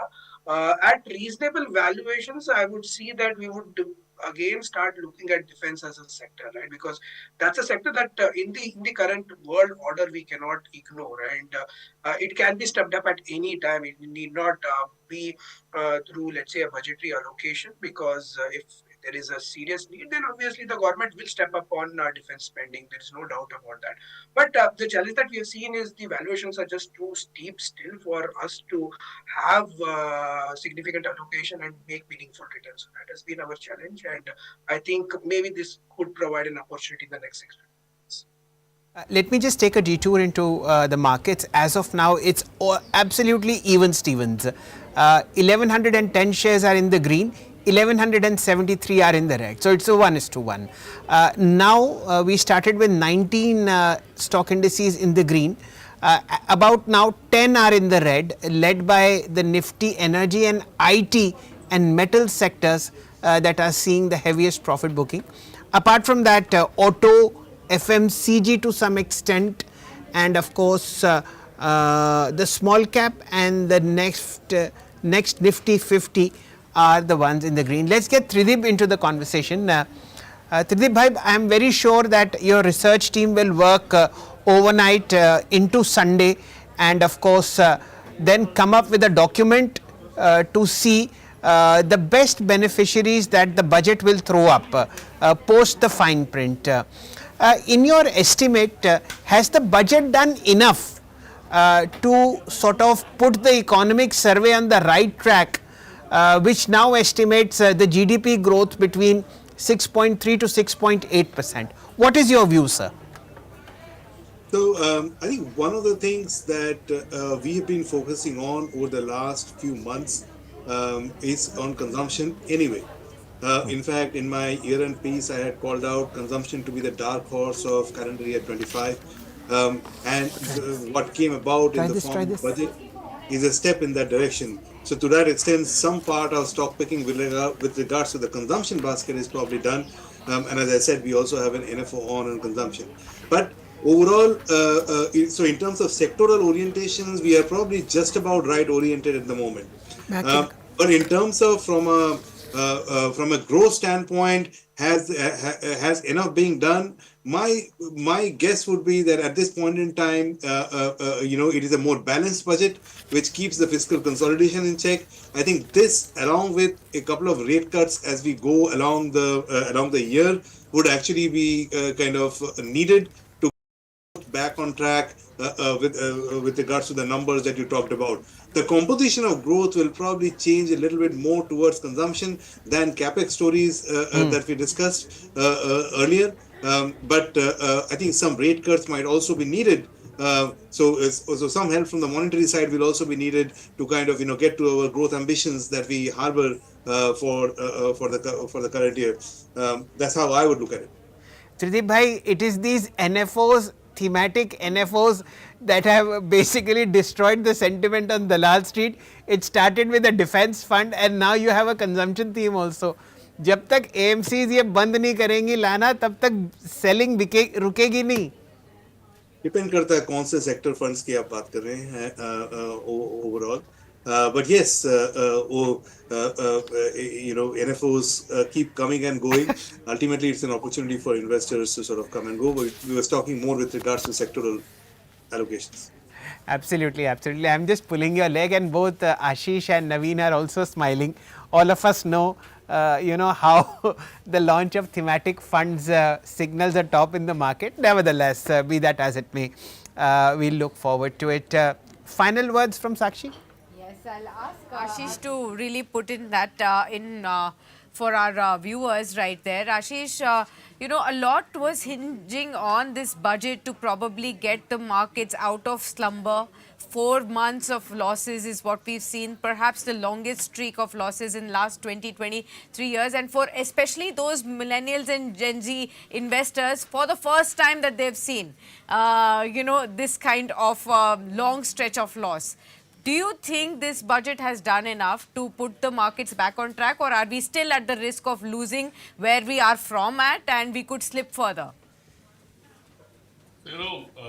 I'll tell you on a lighter note that, when you talk about spirituality, they say that सारे सवालों के जवाब हमारे अंदर है. It doesn't apply to stock markets. Every time FIIs sell or the market falls, we don't have to look for reasons within. If you really ask me, this fall started from 28 September 2024, and it started first with a minor feeling that, okay, there is reallocation to China, and then it very quickly became Trump trade. And then, you can see dollar appreciation, and you can see across the board emerging markets underperforming developed markets, more specifically the US. And if the dollar is appreciating, it's causing headwinds for every emerging market currency.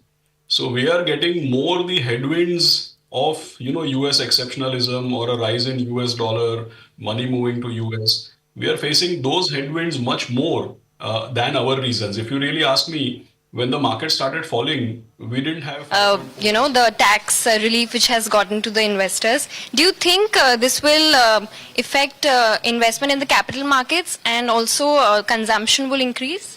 Absolutely. I think there are three main pillars of this budget. One I call keeping more money in the hands of the consumers, the middle class. The second is having a focus on infrastructure, and third is having control over fiscal deficits. And the larger aspect which is being discussed is the more money in the hands of the consumer or the middle class. I think it's a brilliant way to also give some relief, but also ensuring that the middle class now not only consumes more but also invests more into the markets. Today, NSE has 11 crore plus unique investors, which account for almost 20% or 22% of all households in India.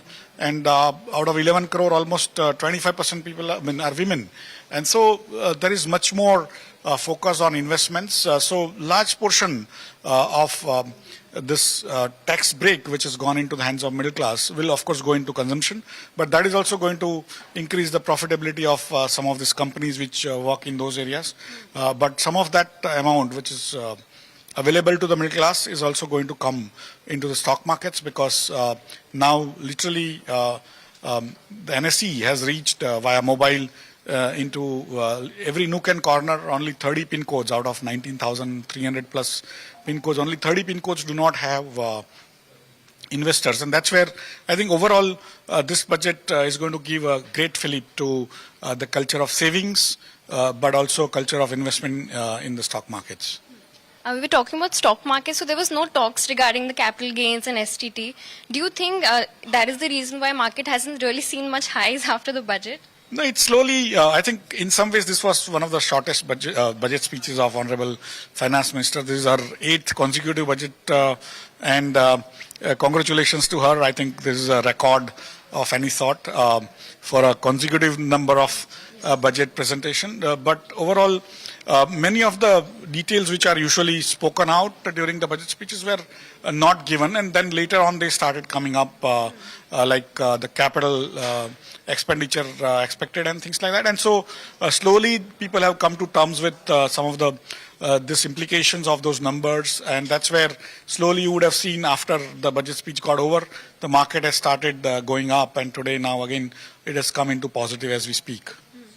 Government has also given credit guarantee for the MSME startup. So do you see this will affect the capex from the private side also, or how do you think the government capex will affect the whole thing? The MSMEs have always been bulwark of job creation in India. Even in her speech, she said more than 7 crore people are getting jobs from MSME, but they also account for 45% of all the exports of the country. And that's where India has to become. All right, so that was Mr. Ashish Chauhan, NSE CEO, speaking live with our reporter right there at the NSE, giving his reactions on the budget right there. But we also have some more guests joining in. We have Mr. Dheeraj Relly now joining in on the show, MD and CEO HDFC Securities. Hi Dheeraj, good afternoon. Good to have you with us.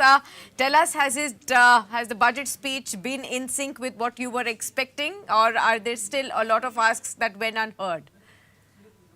Hello. I think the budget speech of almost 75 minutes reflected the experience and the maturity of Finance Minister. She could able to cover many sectors, and that too in greater details. There were key issues that were to be addressed. One of them were consumption. I think she could able to address that issue very well by leaving more money in the hands of taxpayers.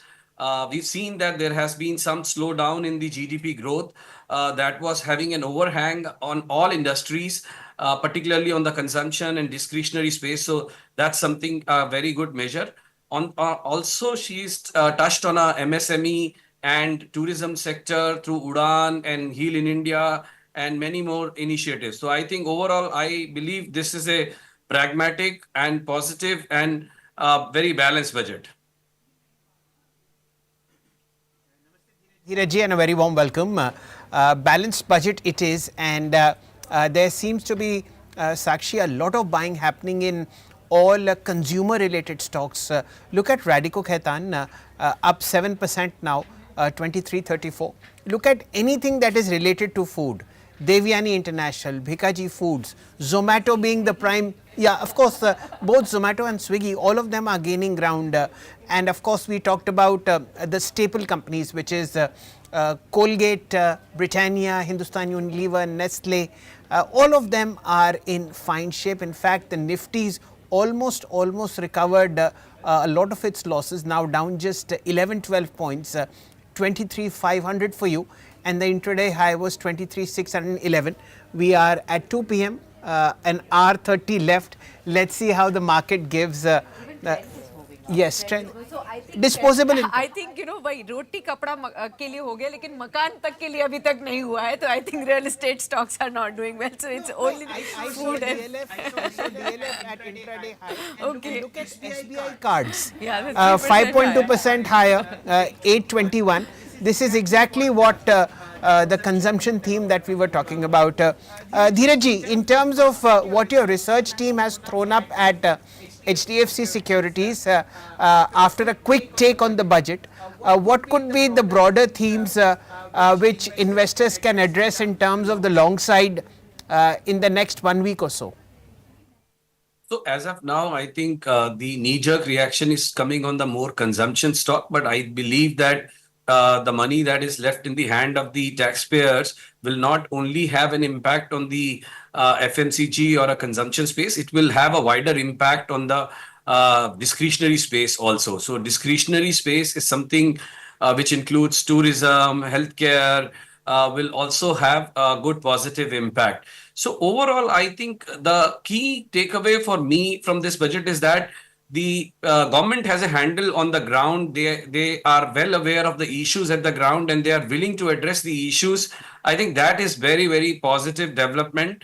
If you go into the more details and read more fine prints, I think you will get to understand that they are working on each and every sector, as well as like Sakshi was saying, nothing for the makan. So some of it will go to the EMIs for the housing loans as well, Sakshi. So with some lag, you will see some impact there as well.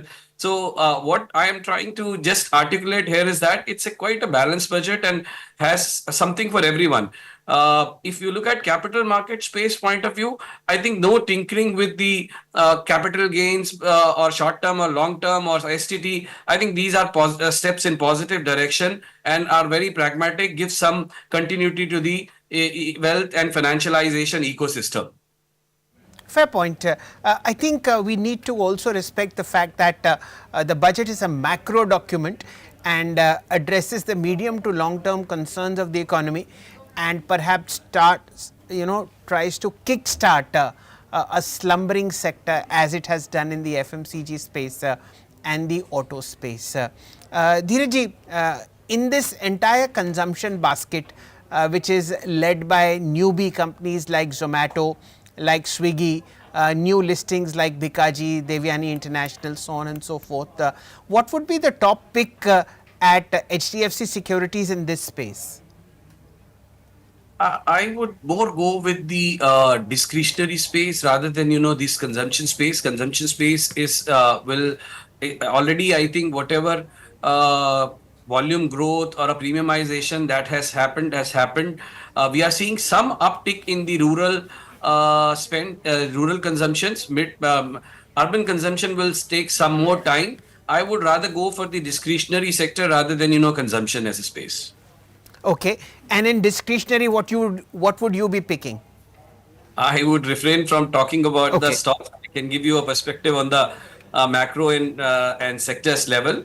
I think what we are missing here is that continuity in the capex also. We are all looking at, we are all having an overhang only on the taxation related issues, continual thrust on the fiscal prudence and commitment to the capex by the government. They have been doing the heavy lifting in the capex. They will continue to do the heavy lifting of capex, and also with this decisive demand visibility, I think private sector capex should also pick up. That's something has been lagging for quite some time. That animal spirit should come out clearly in next few quarters. Anything, Dheeraj, that you would avoid given the budget document is now public? Sorry, I missed that. I'm just saying that any sector, any space that you would avoid because it's been left unaddressed by the budget? I think there was nothing for the IT sector as such. Rupee is depreciating. We are not seeing decisive demand coming in from the US and other countries. So that's one area for us to watch. We were negative and now we are neutral in the IT sector. So it is a wait and watch for us to see that how things will pan out. I think there was nothing mentioned for the defense and railways also. So I have not seen any mention of defense by finance minister. So I don't know what kind of an outlay will be there because these are trading at an expensive valuation. So maybe one can avoid defense and railways for the time being. I think shipbuilding was mentioned in great detail. So maybe that is a space that can be looked forward to. But yes, I think in terms of just the speech itself, railway did not find mention. And that seems to be acting inimically to the broader markets. Dhiraji, let's also look at the possibility of a rate cut because later next week we have the RBI with its credit policy. What are your estimates on this one? Do you expect a rate cut in the offing? And if yes, what could be the quantum? I think we will get couple of rate cuts in this calendar year. 50 basis point rate cut will happen in India. May not be the next week as a start point. RBI still may look at a wait and watch because Fed has been somewhat hawkish on the interest rates, and what consumption data we saw in US, it's looking pretty robust there as well. So from that point of view, we do not expect interest rates easing out in a hurry. But I believe that if you look at it, the sectors like tourism, I believe, should do better because there was a mention of expanding the Udan as well as Heal in India and spiritual and religious tourism. So that's and also including hotels into infrastructure in some of the areas. And that's the reason why you see a bit of buoyancy in Indian hotels as also lemon tree. In fact, the entire hotel space, let me just revisit this in terms of the broader change. Yes, look at Park Hotels. It got, of course, Park is in the red. Okay. So there is a green tick on Lemon, which is 2.1% higher. Taj GVK is 2.4% higher. What are the sector leaders doing? I'll pay attention to Indian hotels, 3.5% higher. This is the infrastructure space that the government has added hotels in top 50 cities which have a religious bent. So please keep this in mind. There are lots of subsects to it. So Indian hotels is 3.5% higher, mainly because it's the largest chain of hotels, followed by of course East India Hotels, again up 4.5%, and that's 395. One stock that is buzzing, ladies and gentlemen, is Trent, beaten down dramatically after its entry into the Nifty. The stock is in a very decent uptrend, 6200 for you and 7.6% higher. Remember, this is also one of the beneficiaries of this 1 lakh crore bonanza that the government has handed out in terms of changing the tax slab for those who don't have to pay tax now at 12 lakh rupees. You won't give a view on Trent as a space, but retail. Look at DMart as well, Dhiraji. That is also buzzing a bit. Yeah, so this is what I was mentioning some time ago, that it's not just the pure play consumption in the form of FMCG, because their volume growth may not come, but large part of this money which is left with the taxpayers will go into discretionary consumption. Some of it also will go into the investments and probably ease some pressure on the banks on the liabilities front also. Not that everything will go into consumption also. So in a whole, it will create a lot of positive environment, and this is a right thinking and steps in the right direction. Okay. We'll be shortly joined by Miss Amisha Vora, Chairperson and MD at PL Capital, which is Prabhudas Leela. There she is. Namaste Amisha ji, a very warm welcome. We are again reconnecting, this time digitally. Last time I had the pleasure of meeting you in Mumbai. Great to have you. And of course we have pleasure. We have Dheeraj ji also with us from HDFC Securities. So Hi, this Dheeraj. is going to be an interesting discussion. Okay, first up, Amisha ji, your initial reaction to the budget. What do you think are 2 or 3 major plus points, and how do you think the market has reacted to it? I think the biggest plus point is that their agility and their watch on the economy is as intact, and they took a bold move as every quarter of the economy was crying consumption slowdown. They could take a very bold move to put some money in the hands of masses, and I think that should be considered very positive. Second important point is, in doing whatever, the fear also was that across the states, the elections is fought too much on some freebies, but center has maintained their discipline in terms of the overall fiscal consolidation trajectory. So, which is also very positive in my view. Lastly, we see that somewhere the growth in capital expenditure is slowing down.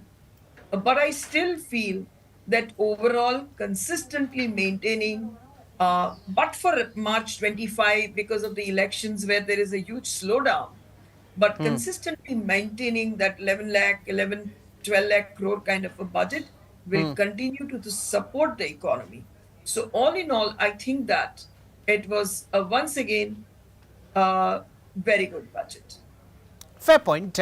Of course, in this kind of a backdrop where we have so much of global uncertainty in terms of supply chains, in terms of what Mr. Trump will do, to consistently maintain your capex, at the same time also offer a 1 lakh crore rupee SOP in terms of a tax giveaway is a credit to this government.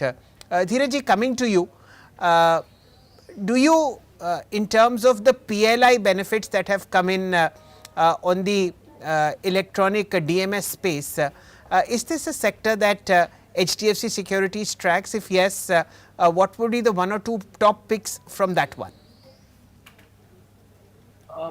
We are quite positive on the manufacturing space. We believe that the PLI with some lag has its own benefits, but I won't be able to comment stock specific as I mentioned some time ago, but we are positive on this case. I think in manufacturing space, we are still to unleash our animal spirit and more efforts are to be done. I think two areas which I believe were not covered here, spend on R&D, very limited mention was there. Like we've seen that how China has taken a leapfrog in the generative AI and AI space. I was expecting personally that there would be some more mention on that front, and we should do more investment by government as well as private sector. So there has to be more encouragement there. Also, I think divestment and other routes of financing the capital expenditure is something we are missing in this budget. Continuity in the capital expenditure thrust has been positive, and I think that will go in a long way. It's high time that we should get some private sector capex to kick in now. Okay. Amisha ji, now that the budget document is public, what has the PL Capital Research team come up with in terms of top picks? So, of course, the analysts are still working on it, but some of the obvious ones which were part of our topics and which gets further supported by the budget move continues to be auto as a sector, where we had Maruti, Bajaj Auto, and M&M in our topics. The underlying reason was that their product portfolio was becoming most robust, and within that, the high value added products were doing better. Now, as the disposable income increases, both Bajaj with its EV offering and Maruti with its new EV offerings can have better traction in terms of volume. So they continue to be part of the overall portfolio and recommendation. We were, of course, more bullish pre-budget on capital goods side of it, because we thought that the slowdown in spending which happened because of the elections across last year, now it has started picking up. As you know, December was a good month in terms of government spending, and that would have continued. So we were pretty bullish on capital goods side. We continue to remain, but I think that the large mutual fund portfolios will get slightly rebalanced in terms of domestic consumption, which could be across the board, as what we said, in terms of whether experience consumption, or which means hotels and airlines, or it could be in terms of last mile, which is Zomato, Swiggy, or in the middle layer where we see autos, companies like Voltas, and so consumer durable.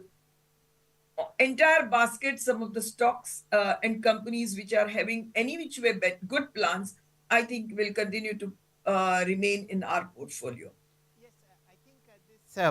Mutual fund rebalancing towards consumer segment is a very well thought of point, Amisha ji. And it's being visible on the screens. Look at the volume Zomato has clocked today. Let me just mark that for you. Zomato is about 1300 crores. This is par for the course. But yes, we hear you, and that's a very sensible way to look at stocks. Both Zomato and Swiggy have corrected substantially in the last 3 odd months. Zomato moving down from almost 310 to a shade above 200, and you see the move that we've seen today. So that's a good one, Amisha ji. I'd also like to mark Exide. The government has come up with some processes on clean technology, manufacturing of solar PV, battery cells, so on and so forth. And it seems that the market has taken this to heart. And look at Exide, 4% higher at 388.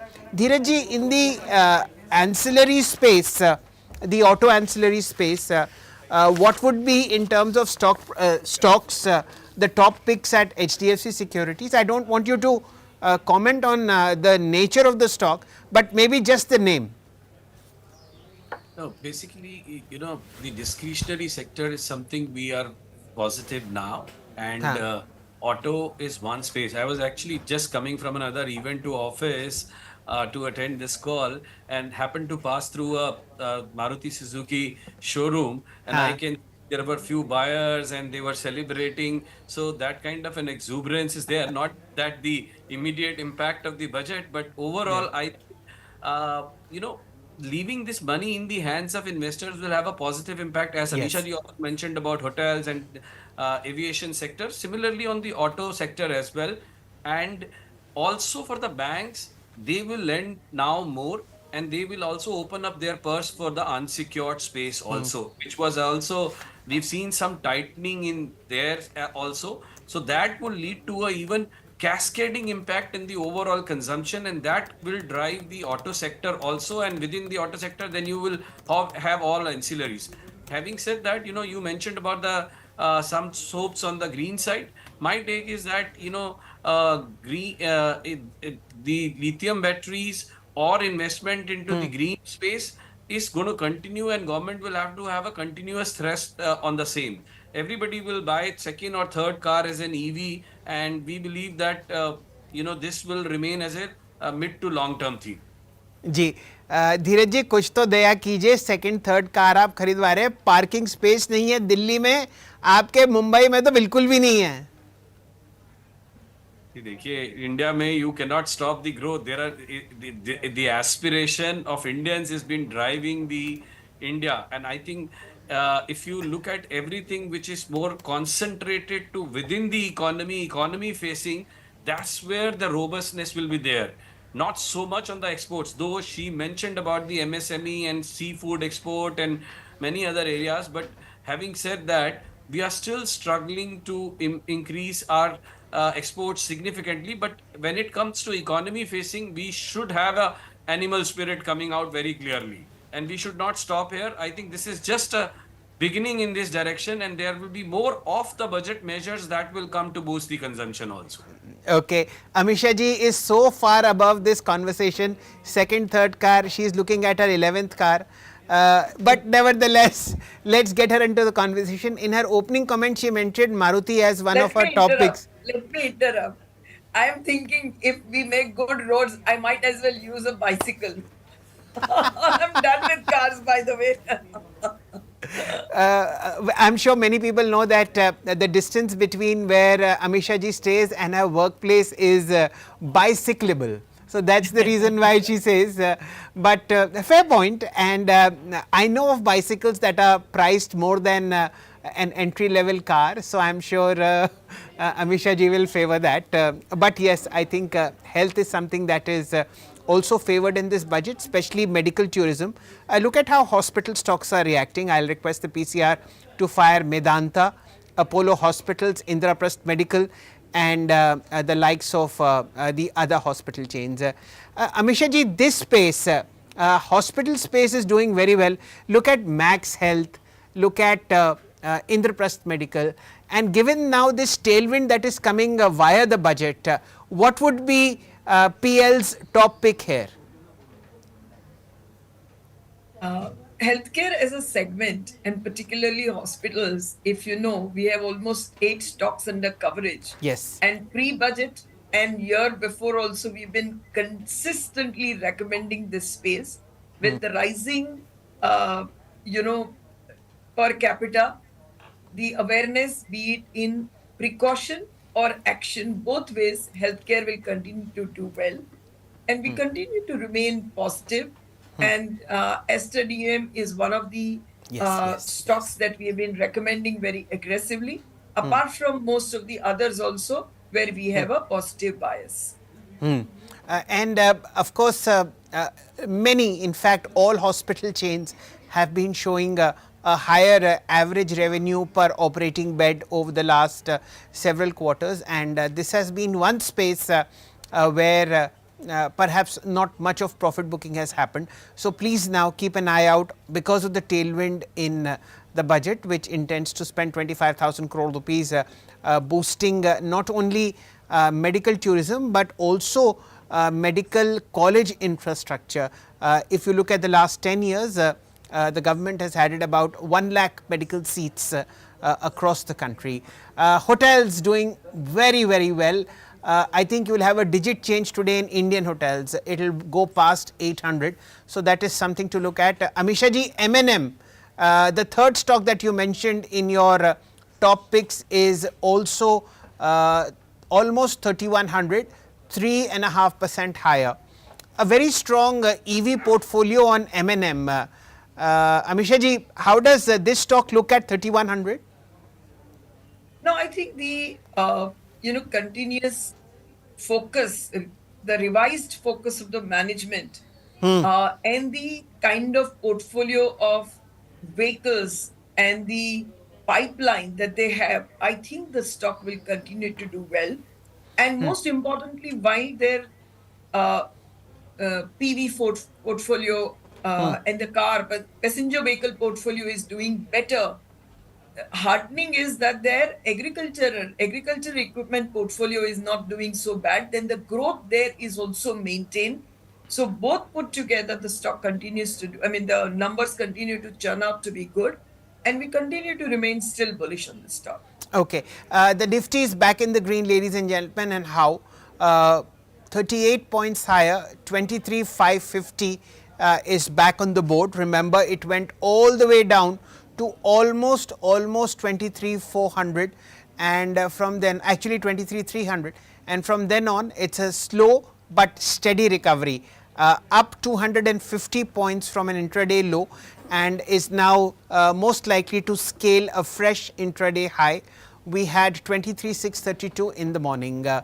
Amisha ji, Trent came into the Nifty, was beaten black and blue, went all the way down to 5,800, and with this announcement of a tax benefit coming to the retailers, Trent is shooting up.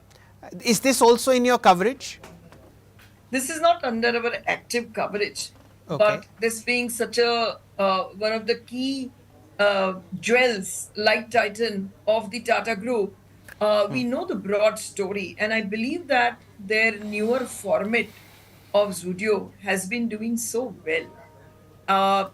This kind of a budget and consumption push or some other impetus here and there is good, but the overall underlying story is an extremely good story, and it will continue to pan out over not next just 1 year, but I think over next 3 years also. So this could be a definite part of anybody's portfolio. Okay. Dheeraj ji, what do you make out of the underlying granularity of today's market uptick? The advanced decline, let me check, last I checked it was 1:1. Now almost 1,300 shares are in the green and 1,000 are in the red. What do you make of the market's reaction to the budget? A bit of a downtick right in the middle, and now it's recouped all that more, and we still have about 1 hour left. I think think in the past we've seen a significant correction in the particularly in mid cap and small cap space. When we entered this calendar year, we had an overhang of valuation, froth in the valuation, also on the macro environment. We've seen the outcome of US elections. We've now seen the policy action coming in from US also. And directionally, we have better visibility. Budget is also out of the equation now. So now everything will move towards the now tracking more of a Yes. earning and valuations and bottom up stock picking. I see, you know, recovering from 22,839 Exactly. odd levels. Yeah. So now we are well placed to look at an upside. I think the confidence of the retail investor is very much intact. It is visible from the Yes. Type E inflows. It is visible from the in investments into mutual funds and insurance companies. What we need to see is that how we can attract foreign portfolio investors. I think there has to be some work done in that space. It's only a matter of time that we will see the inflows coming back to India. I think that's very well put. The missing piece is the foreign portfolios investors insistent selling.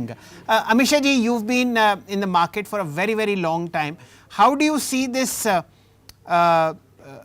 the market action over the last 5 days and in particular on budget day? What enthuses you? See, market dynamics are something like this, that FII are net long only 11% and short 89. Their FNO put call ratio is in this fashion.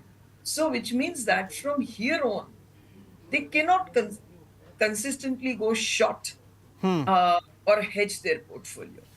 And the way budget is given fillip to consumption, I think that it will trigger a little short covering as Monday or next week starts, and that will further give legs to markets really. I'm not discounting the fact that with the Trumps coming in and US economy and currency both doing better, there is a little headwind for India. As also China continues to remain a strong contender with a very, very attractive valuations that they are in. Having said that, I don't think at this juncture Nifty is showing extreme premium over its last 10 years averages.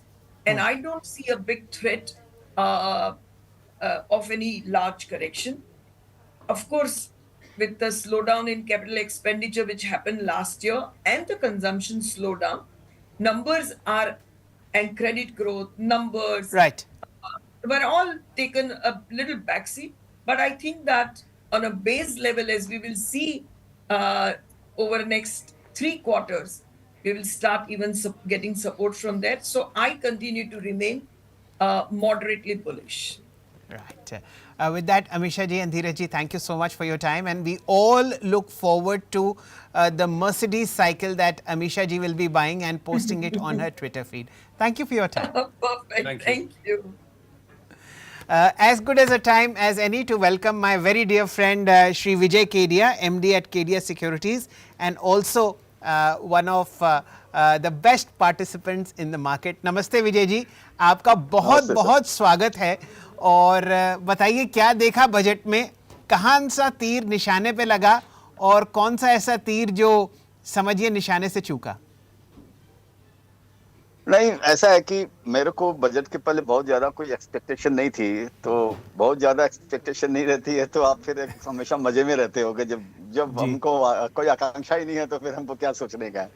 तो और लेकिन budget जो जैसा सोच रहा था उससे अच्छा आया, क्योंकि जिस तरीके से उन्होंने 12 लाख रुपया का जो भी एग्जेम्पशन लिमिट जो बढ़ाया है, वो एक जैसे जीएसटी का रिफॉर्म हुआ था एक फॉर एग्जांपल, उसी तरह का एक रिफॉर्म है, उसी तरह का मिलता जुलता उतना बड़ा रिफॉर्म है, क्योंकि 1 लाख करोड़ रुपया समझिए सिस्टम में आएगा, तो वो ठीक है, कंजम्पशन को बढ़ाएगा, सब ये बोलते हैं, सब अच्छी बात है, वो चाहे एफएमसीजी में आए या कहीं भी आए।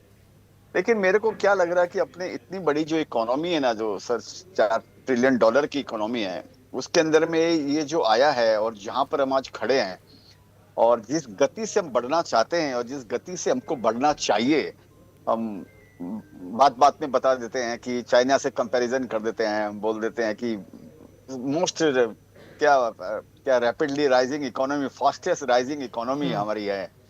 तो ये मेरे को ऐसे लगता है सर कि हम अपने आप को थोड़ा सा छलावा देते हैं कि हम फास्टेस्ट राइजिंग, आप परसेंटेज वाइज फास्टेस्ट राइजिंग आप बताते हैं ना, 6.5%, 6% या 7%, उसके हिसाब से बताते हैं, लेकिन आपका बेस बहुत छोटा है कंपेयर, जो बार बार हम चाइना से कंपेयर करते हैं। तो कमिंग टू योर पॉइंट, तो मेरे को लगता है जो भी ये छूट आई है, ये इससे मेरे को कोई बाजार के मार्केट के लिए, ये मिडिल क्लास के लिए अच्छी बात है। 1 लाख करोड़ रुपया सिस्टम के अंदर में आएगा, ये बढ़िया बात है, इकोनॉमी के लिए अच्छी बात है। लेकिन मार्केट में इससे कोई बहुत बड़ा फर्क पड़ जाएगा, कोई तोड़फोड़ हो जाएगा, नया इंडेक्स आ जाएगा, ये जो भी माहौल चल रहा है ये चेंज हो जाएगा, ऐसा मेरे को नहीं लगता है सर। जी जी जी, बात तो आपने पते की है विजय जी, लेकिन क्योंकि आपने मेरे से ज़्यादा बाजार देखा है और आपका तजुर्बा हमसे बहुत बेहतर है, ये बताइए पिछले 6 दिन की जो आप बाज़ार में हलचल देख रहे हैं, ख़ासकर 4 महीने की गिरावट के बाद, इस बजट को मद्देनज़र रखते हुए क्या जो बुरा समय था वो पूरा बीत गया या अभी भी पाइपलाइन में कुछ बम वम पड़े हुए हैं? नहीं, मेरे को लगता है सर अभी पिक्चर अभी बाकी है, ये इतनी जल्दी खत्म नहीं होता है। ये जो मार्केट इतनी तेजी से गिरा है, और आप देखिए ये बढ़ता है तो एक एक कदम बढ़ रहा है, जबकि गिरा तो एस्केलेटर से नीचे आया, और बढ़ता है तो एक एक कदम 400 पॉइंट बढ़ता है। पहले आप तो सोचिए 1500% मार्केट गिरता था, 1500 पॉइंट बीएसई इंडेक्स, और 1500 पॉइंट 2000 पॉइंट रिकवर होता था। आप उस समय की मार्केट का चाल अगर आप देखेंगे तो वो अलग ही एक तरह की चाल थी, क्या फास्ट चाल थी। 2000 पॉइंट गिरा तो 2000 पॉइंट बढ़ गया। अभी बढ़ने के बाद में गिरने के बाद में बढ़ने में मार्केट को संभलने में थोड़ा टाइम लग रहा है, वो बूंद बूंद करके वो स्टेप करके बढ़ रहा है वो। तो ये मार्केट में दिखा रहा है कि मनोबल की फिलहाल अभी मार्केट के अंदर में कमी है, और शेयर्स जो एक्सपेंसिव थे ऊपर से वे थोड़े से अभी समझिए रीजनेबल वैल्यू पे आए हैं। लेकिन ये सारा शेयर बाजार कोई रीजनेबल वैल्यू पे आ गया हो ऐसा मेरे को लगता नहीं है। मेरे को लगता है अभी थोड़ा और कंसोलिडेशन होना बाकी है। चलिए, ये जो केडिया साहब ना कहकर कह चुके हैं वो आपको बातों ही बातों में समझ जाना चाहिए।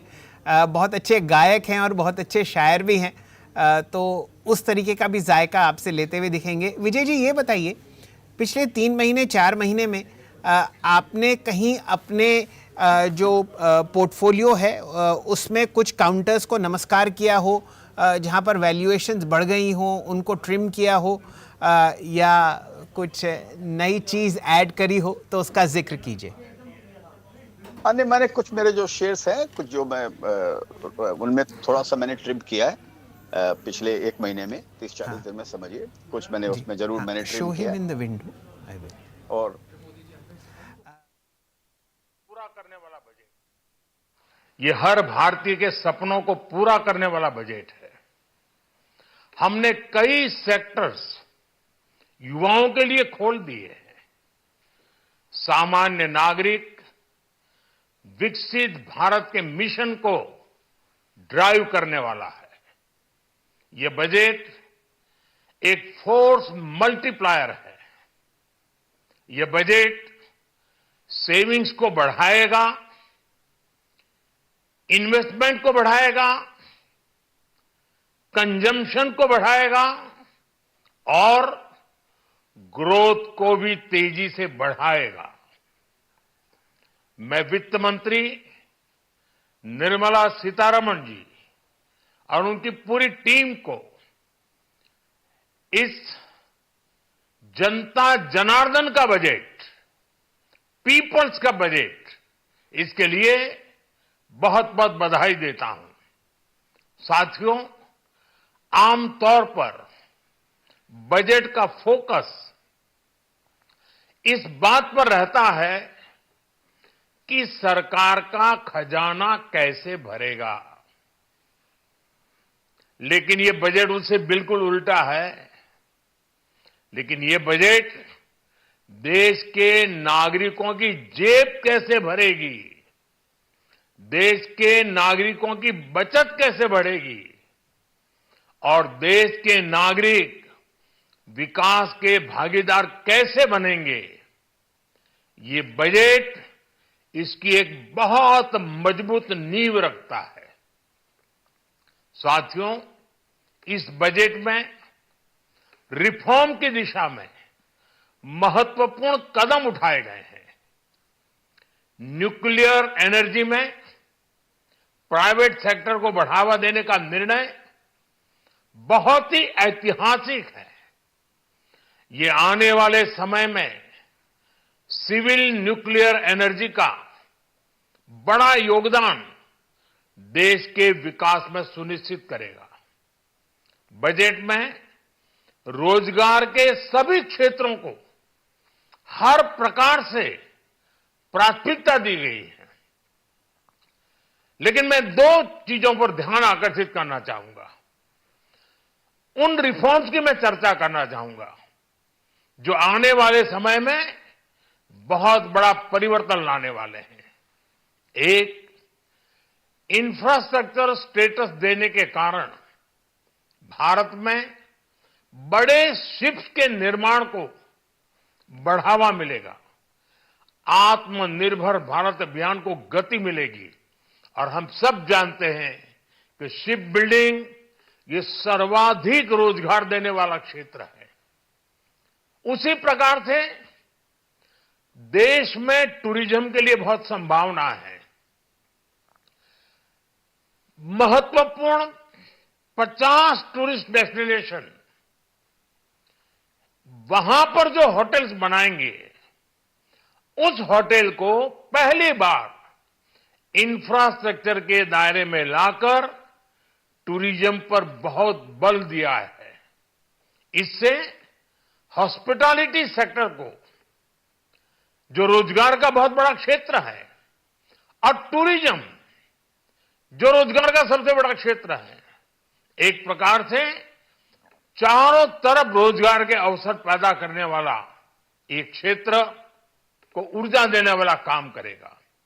आज देश विकास भी विरासत भी इस मंत्र को लेकर चल रहा है। इस बजट में भी इसके लिए भी बहुत महत्वपूर्ण और ठोस कदम उठाए गए हैं। 1 करोड़ पांडुलिपियों के लिए संरक्षण। That, ladies and gentlemen, was Prime Minister Narendra Modi highlighting the budget benefits, in particular those from the shipping sector and the hotel industry, both of them doing fantastically well in the markets. But we are now blessed with the presence of Mr. Saurabh Mukherjee, founder and CEO of Marcellus Investment Managers, and a little later we'll be joined by Mr. Balasubramanian, MD and CEO of Aditya Birla Sun Life AMC. Namaste Saurabh ji, a very warm welcome. There is this slight smile on your face. Are you happy with the budget or does it leave a lot to be desired? क्या बात है, चाय भी चल रही है, मैं भी मंगवाता हूँ। तो शैल जी, दिन की शुरुआत में I began the day by saying मेरा विश लिस्ट था middle class tax cut, check. मेरा विश लिस्ट था डीरेगुलेशन इंटेंट होना चाहिए, चेक। राइट, सरकार ने पूरी कमेटी लगा दी है डीरेगुलेशन के लिए। और मेरा विश लिस्ट था revenue expenditure growth in double digits, जो लास्ट 5 साल से हुआ नहीं था। एफएम ने चेक कर दिया। और मेरी इच्छा थी कि capex growth in single digits, I think थोड़ा ज्यादा हो गया ये सरकारी कैपेक्स, 30% कैगार लास्ट 5 ईयर्स में थोड़ा ज्यादा हो गया था। वो वाला capex growth I think FM ने 10% कर दिया है। अगर वो 8 या 9 होता और बढ़िया होता। बट मेरे 4 ख्वाहिशों में से 3.5 FM has delivered on. But jokes apart, I think this is a decisive change in the NDA's policy. We've seen a de-emphasis on government capex. We have seen a re-emphasis on the core vote banks, which are the poor, which are small business owners, and the middle class, right? So I think the 2024 election message has been taken on board, and I think it's quite remarkable. Already they're preparing for 2029, right? The core vote bank, SMEs, poor and middle class, पूरा focus उनके ऊपर है. In spite of a massive windfall from the RBI, the government has de-emphasized capex and chosen to fiscally consolidate, जिससे I think RBI rate cut का पूरा दरवाजा खुल जाता है. So kudos to them, and sign of the political intent. They are so determined that 2024 के जो election के मैसेजेस हैं, that they're not letting it go. So happy as an investor, but also I think happier as an economist, because I think the last 4-5 years were a little strange in the way government capex had been ramped up. Okay Saurabh ji, क्योंकि आप दिल्ली से ताल्लुक़ रखते हैं और यहाँ के एक बहुत जाने माने शायर थे मिर्ज़ा गालिब साहब, उन्होंने 2 लाइनें कही थी, हज़ारों ख्वाहिशें ऐसी कि हर ख्वाहिश पे दम निकले, बहुत निकले मेरे अरमा फिर भी कम निकले। अब आपके 4 में से 3.5 ख्वाहिश पूरी हो गई। ये बताइए आगे क्या? Has the budget set the tone for possibly an uptick in the market, or is more pain expected? I think, look, we've had 3 good years from the economy. We had 3 good years for earnings growth. Earnings growth has decisively conked off. The cooling down in earnings growth that we have seen in the last 5 quarters, Shailji, that has actually no precedence in Indian history. If you leave aside Lehman Brothers and COVID, you'll struggle to find a period in India's history where in 5 quarters, Nifty EPS growth has gone from 30% to 5%, right? These sorts of cyclical earnings slowdown don't just go away in 1 or 2 quarters. I think we've got a few quarters of weak earnings growth ahead of us. The consumption stimulus today, the middle class tax cut imparts roughly 1.5 lakh crore consumption stimulus. That's 1% of GDP. That will give a fillip to the economy. But by the time the fillip to the economy comes, I think we'll be another 2-3 quarters out. Given that valuations are elevated, right? Nifty forward P 22 hai, long-term average 17 ke muqable, I think there is. I think the market will struggle going forward, but the direction of the market, i.e. the composition of winners in the market, will decisively shift away from capex-centric plays towards more consumption and export-centric plays. Okay. We also have Mr. A. Balasubramanian, MD and CEO of Aditya Birla Sun Life AMC. Namaste, sir, and a very warm welcome to you. Your first reaction to how this budget has panned out. What were the hits and what were the misses? I think there are many hits, if I have to say it with a high level of confidence. First and foremost, fiscal, which is now been projected at 4.4%. It's my view is a bold step, especially at a time where the booster is being given for improving the consumption in the country by way of tax cut. And second, the capex continues to remain similar kind of budget, which essentially means making the fiscal at 4.4%. It also shows the confidence of the government in terms of the steps that they have been taking for improving the tax to GDP ratio. This is something is definitely give them a edge over them. And second is, my belief is the agriculture sector is one of the largest sectors in the Indian economy, and giving significant emphasis on agriculture sector, both from the point of view of increasing the farm output, and also the building the skill development that is most needed for people to pursue their career in the agriculture sectors. Given the fact the next 4 or 5 years, agriculture sectors can be good turnaround sectors. Also providing employment through the tourism sectors, giving emphasis that they are given on tourism, which also can provide to large pool of people who are in need of jobs. So that's also something I see as a big positive. Right, sir. And the last but not the least is I think the bringing in some kind of high level of focus on bringing consumption-led booster that should come from the economy. That finally is being recognized itself. My own belief is it's a good move from the finance minister. Okay, let's get Saurabh into the conversation. This 1 lakh crore benefit that taxpayers have got via the rising of the tax slab. Saurabh, in terms of sectors, would Marcellus have a view on how it changes the dynamics of the food space? Look at Zomato, look at Swiggy, look at how SBI card is moving up, look at Trent. How do you react to this development in terms of more money coming into the hands of the consumer and probably that getting reflected in the markets? I think that there's 3 ways to look at this tax cut, right? Firstly is bilkul basic consumption, right? FMCG. FMCG volume growth has been 2-3% now for several quarters running. I think 4-5-6 quarter ho gaya hai. If you put 80,000 rupees extra in the hand of pretty much every taxpayer, I'm pretty sure a few more packets of biscuits, toothpaste and soap will sell. I think the FMCG volume growth gets an uptick. I think that's a simple one. Secondly, if you move to slightly bigger ticket items, quick commerce, food delivery, I think similar. There will be benefits. Given the elevated valuations of the QCOM stocks, I'm not so sure how easy it is to translate this into share price action. I think the QCOM stocks probably are benefiting more from the announcement that gig workers will be included in PM Jan Arogya rather than the tax cut per se.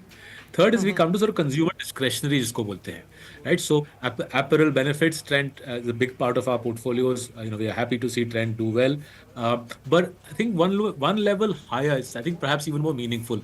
I think auto will get a benefit. Remember, small entry level cars, right? Bhargava Sava Maruti has been saying for several quarters now the entry level Correct. cars, 10 lakh ke niche gaadiyan have been struggling. I think that will get a fillip, and so will two-wheelers, right? And we've been long-standing shareholders of Eicher, so two-wheelers will get a fillip, as will entry-level cars.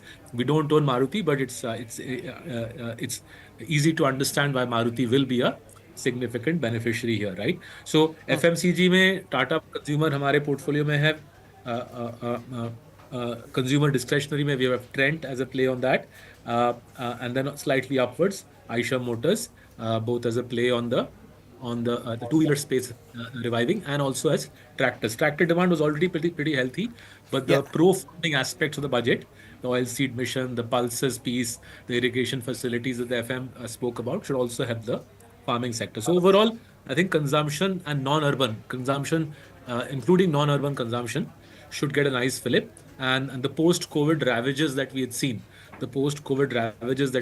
in small ticket consumption and in non-urban consumption, I think those gradually fade away. Those nasty memories fade away, and we go back to where we were in 2018, 2019. One thing that also needs to be more, put into perspective is brown goods makers. Look at Blue Star, look at Voltas, look at Whirlpool. That is also look at Havells. This is also a space which has come up because of this tax cut, and that is something that needs to be also appreciated.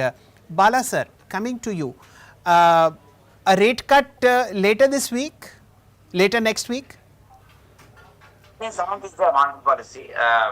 From RBI point of view, definitely they will watch out on how well we are putting a roadmap on FRBM Act and fiscal consolidation. Definitely is the budgetary provisions and projecting 4.4% would be big comfort, would provide big comfort to RBI monetary policy. And second is broadly what is being budgetary provisions are not inflationary in nature, but at least will bring back the growth momentum which Adri was saying. And so that is being the case, RBI monetary policy, which is on 7th of February. There's a high probability they will not only, of course, ease the liquidity, which is the most needed of the hour currently. They may also consider a rate cut, which in my own personal belief is, I'll not be surprised if they go for a 50 basis point rate cut, given the fact that I think the next 2 years of roadmap, both on fiscal consolidation as well as the large debt to GDP kind of numbers which the government of India has, the finance ministry has put, all of them should give enough comfort to monetary policy authorities, wherein the government borrowing does not crowd out the private sector borrowing. And given the fact that India needs now growth on credit side come back, as they have tightened last few years, I think if it has to come back, then it has to be led by interest rate favorable cut. Right. So my gut feeling is 50 basis point rate cut we should expect. One should not rule out, I would say. Okay. Bala sir has been one of the best bond traders that I have had the pleasure of knowing in the last 25 years. And in the opening comments that Saurabh gave us, he said that we have an opening to a rate cut perhaps later this week, and a journalist likes nothing better than a contrary opinion on his shows. So Bala sir has made a point, and now Saurabh will defend his position. So look, I think the RBI should be pushing through a rate cut, perhaps not 5th of February, but over the next couple of months. The reason they might do it over the next couple of months rather than 5th February is, I think the pounding of the rupee, they might want some breather to the dollar appreciation and the pounding of the rupee. If Trump throttles off on his tariff threats, I think that gives the RBI the opening to step up and push the rate cut through without jeopardizing the rupee sliding further. But it's very difficult to see how the government can push through this sort of punchy consolidation without the RBI having to play its role in stimulating the economy. Therefore, my reading is in next 2 months, we will see the beginning of the rate cut cycle. Just one caveat here, all the stocks that I'm mentioning, and in a way, this economic position that I'm mentioning is Yes. Marcellus' position, I and my parents are financially invested in all of this. Yes, absolutely. We understand that what you talk about is the portfolio of the company. Bala sir, one view that I would like to take yours on is this discretionary spending now increasing in the economy. There was this talk of private consumption slipping below GDP growth, somewhere to the extent of 2.5, 3% is the number that we had. You also wear one more hat, which is from the AMFI side. Now tell me, do you see SIPs slowing in the coming months, given the fact that the retailer is now getting a whiff of perhaps not all is well with the markets? The way I see the SIP is something now is becoming the way of investing. That at least one good thing that happened for the industry is irrespective of what are the market conditions, SIP now become quite regular. Therefore, I would assume that SIP's gross subscriptions would continue. But having said that, investors are also smart. Whenever we have seen historically, the 1 and 3 year return gets reduced and goes below the single digit, there is a general tendency for either the SIP to be stopped for temporarily, or they can hold back the SIP incremental investment and come back a little later. I think this is the way generally I see a behavior of investors coming in. But having said that, one bigger trend that I think mutual fund industry is witnessing is the number of investors who now want to get into the market on the basis of the correction are also equally high. I think if you look at the whole industry, there's only about 5.5 crore unique customers that we have. We still have a long way to go to get to the number of about 15 crores unique customer base, which essentially means that for every one existing investors, you will find one new investors coming in. As long as the trend continues, I think SIP may not disappoint too much in terms of flows continuing in the industry. I think we'll probably see flows coming in, but marginal reductions could happen by way of expiries, cancellation of SIPs. We generally see that trend even today also. In the current market volatility, SIP cancellations have gone up. But that doesn't mean that net inflows and SIPs it gets reduced significantly. Okay. Saurabh, I'll request you to now take off the economist hat and wear that of a market observer. How do you see the market internals and dynamics over the last 6 days, as also in particular today? I think my reading is that the FII selling pressure is not going to go away so quickly. This is a good budget. This is a budget that will stimulate economic growth. But the translation of economic growth to earnings growth, the translation of economic growth to nifty earnings growth will take a few quarters. And given that valuations are elevated, I think there will be more selling pressure on the market in the coming months. So at the overall market level, I would urge those who are watching to be circumspect, to be careful. But as I said, the composition of winners in the market are quite clearly going to change. Given that we will have 2 years of zero growth in government capex, that entire ecosystem of capex and PSU plays and so on, that will be on the retreat. That's roughly 60% of the Indian stock market in different ways is linked to capex plays directly, indirectly. That piece of the retreat. And on the going upward will be consumption and export centric plays. Okay. So you see, in very simple English, you see money moving away from government PSUs that were capex oriented towards consumers. Am I right? And I also see money moving away from private sector companies who are catering to government capex. Right? So the capex related ecosystem, 60% of the market is capex wala ecosystem. Money will move away from that. It'll move into consumption. It'll move into exports, IT services, pharmaceuticals, light industrials, and the entire FMCG, apparel, auto space that we were discussing. Okay. Bala sir, in your estimate, where will fresh money come into in terms of sectors, in terms of broader industry places? I think broadly, the money will come into the more like allocation fund with got a mix of equity and fixed income, gold and silver, which is basically multi allocation fund. That's where I think incremental money would come.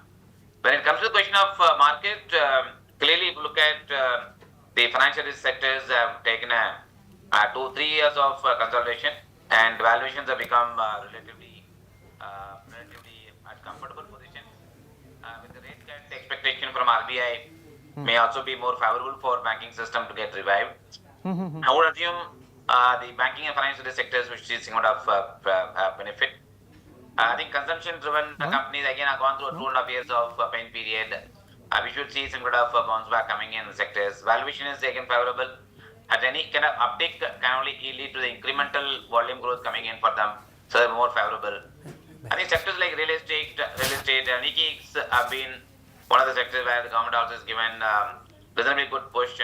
I think we should see that, as well as hospital sectors, given the fact that tourism, a lot of push is being given. These are some of the sectors, at least you will see earnings expected improvement and net growth, I think, would come. Mr. Bala, Sakshi this side, warm welcome, good afternoon. Good to be speaking to you on the budget day. Although you must have discussed a whole host of aspects, I just want to ask you, how would you rate this budget out of 10? Where does it, come in on the scale? Interestingly, actually, I rated on a 1 to 10 scale 9. The reason is I gave after the highest ranking I had given. For one simple reason, this is a budget. You are asking for fiscal reductions, it's coming. You're asking for consumption boosted by way of tax credits coming. Capex is not reduced. Government capex continues to remain the same as last year. Yeah. And on top of it, debt to GDP number that they are putting for the next 3 years, I think more comforting. I think all in all basis, if you look at it, there are no what do you call the numbers which are doubtful for you to actually add the math whether it will come to about 4.4 or 4.6. Yeah, So I given a ranking of on a 1 to 10 scale 9. That's wonderful. Finance Minister will be really happy, and so will be the entire team right there. I'm sure for the middle class, this was the top ask. I mean, on the run-up to the budget, every time we were asking was like, okay, taxes have to be reduced, middle class burden has to be eased. Do you think enough has been done this time around to make at least those demands pretty happy, those salaried class payers very happy, or still do you think something else would have been done or should have been done? What has come in the budget is some portion of outcome. I think my own belief is next 2 weeks, I think next 1 week they have said that they will release the new income tax code.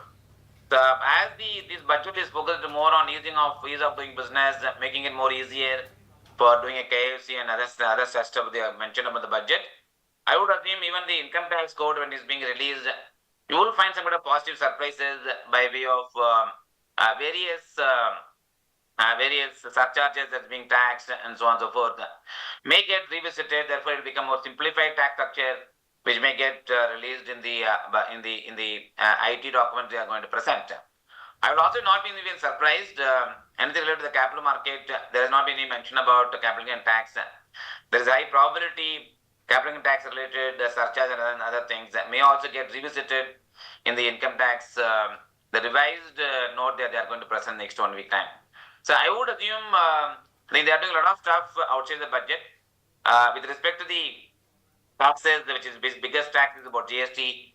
I'm sure as the collection starts improving, they'll be able to give enough push through even GST as you move forward the next 1 year or so. So my own belief is the whole the commitment for the government is to actually get back on growth path, as FM has mentioned, as PM also mentioned in his address.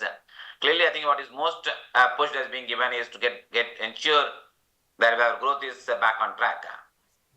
All right, Mr. Bala, thank you so much for being with us and sparing your time for us on such an important day. Of course, we'll go through the fine print and get you back very soon to probably look at some more data points as to see how things can go progressing going forward into the new fiscal year. But always a pleasure to speak to you. Thank you so much for your wonderful insights. And clearly, 9 on 10 budget for Mr. A. Balasubramanian right there. So he's very happy with this balanced budget that has come in. Okay, viewers, we already have now new set of panel experts who are joining in to really help you out with their views as far as budget is concerned. We have Mr. Pankaj Pandey, Head of Research, ICICI Direct. Firoz Aziz joins in, Deputy CEO, Anand Rathi Wealth. We have Sanjay Sinha, who will be joining us, Citrus Advisors, and Tahir Badshah also will be joining in shortly. We have Tahir Badshah now, President and CIO at Invesco, who will be with us on the show. And we also have with us Mr. Amarpal Chadha, tax expert, EY India. Warm welcome to all of you, and thank you so much for joining in. But you know, Amarpal Chadha, I'm going to be understanding from you. Yours is the most interesting bit as far as the markets and the budget is concerned. This is the time when everybody's top ask was reduce taxes, axe the tax, give some easing of the tax burden as far as the middle class is concerned, salary class is concerned. That prayer has been answered by the finance minister clearly. How are you looking at the measures that's been announced under the new tax regime? 12.75 lakh rupees of an income with zero tax, and new tax slabs that have been announced under the new tax regime. Are you happy with it? Yeah, absolutely. I think this is one thing which everyone was expecting, but was not sure that it would happen, because small tinkering is something that people have come to expect. But this move to straight 12 lakhs, I think this is being cherished. Till now, it's not sunk in with people, but it's a very big relief that people are getting. And like what you said, with the added standard deduction for people with salary, it goes up to 12.75 lakhs. So benefit ranging from maybe a 30-40,000 if you're above 12 lakhs already, going way up to 1,10,000 direct savings on tax. I think this is a very welcome move. And also the whole concept of trust in the taxpayer, which the finance minister reiterated multiple times, gives us very good indication and a positive flavor to the whole taxpayer experience. Okay, so we are already playing for all our viewers on the screens what exactly is the new tax slab for all of you under the new tax regime. All those changes have been mentioned right there. But under this, could you help us understand how have you done the math, including you're saying that over a lakh kind of savings come in tax payments now for investors and for taxpayers who were under the new tax regime already. And there is further incentives for those who were in old tax regime perhaps to recalculate and see whether this one or the revised tax slabs will further add on to some benefits for them. Which is the income band where you believe maximum benefits can be seen now after this new tax slab? Yeah, so just to understand, see the very basic, the tax at 12 lakhs. So if I would just take an example, if your income was 12 lakhs 75,000, you would earlier pay a tax of 83,000. Okay. Now that tax will disappear. And the maximum benefit will come if you are in a higher slab, because you must have noticed that the whole focus was on the middle class. So the maximum benefit, actually, if I were to take an income of 23 lakhs or 24 lakhs, at that level, the tax would come down by approximately 1,10,000. So also one more very interesting thing would happen is that now the choice to go to old tax regime will be really difficult, because unless you have really big spend on HRA and others, now mostly you will see the transition to the new tax regime, given that this is also favorable in it. Okay. Ms. Chadha, just last one question to you before I let you go. I do know that you have a paucity of time right there, and that's as far as the announcement of the new income tax bill is concerned. Now already these changes have been announced. What more are we expecting in the new tax bill that could be coming in next week? And then there could be further changes. What exactly could be announced? Could there be a sunset of the old tax regime completely? What are you expecting this time in the new tax regime there, new tax bill? I think the finance minister very clearly articulated the objective is to simplify, reduce litigation, and make it easily understandable by the taxpayer and reduce the tax. She said it will be 50% of what it is today. So definitely all that will come into the new code. And also you're right, maybe directionally the old tax regime would die out, isn't it? Because anyway, everything's moving to the new tax regime. So very likely that the new regime that comes will give very directionally a future focus, very simple tax law is what she's promised today. Okay, got that. Thank you so much, Mrs. Chadha, for being with us on this edition and helping us out, breaking it down for our viewers who benefits the most when it comes to the new tax slabs and the extension of the rebate that has now come in as an announcement from the finance minister today. Good to have you with us. We'll probably just get into the fine prints and get you back soon on Business Today in the days to follow as well. All right, viewers, we now have Pankaj Pandey, Head of Research at ICICI Direct, joining in. Also joining in in is Sanjay Sinha, founder of Citrus Advisors. Warm welcome to both of you. Pankaj, coming straight to you. You must have now read through all the headlines, seen how the markets have reacted in the 2 to 3 hours of trade right after the announcement of the budget speech. What is your biggest takeaway for the markets and for investors? Yeah, hi, good afternoon. Thanks for having me. I think this budget is all about consumption push through personal income tax benefit. And I think fiscal and all about fiscal prudence. I think given the way the government has done the capex allocation of nearly about 10 odd % compared to the revised FY25 number, I think there is definitely a moderation in the capex, and which I think is something which is not really liked by the market. So overall, one needs to be now selective in the capital expenditure oriented stocks. And I think consumption stocks definitely are the flavor as of now. But we also need to see that this capital expenditure again has been muted largely because of the slew of elections which we have seen in the recent past.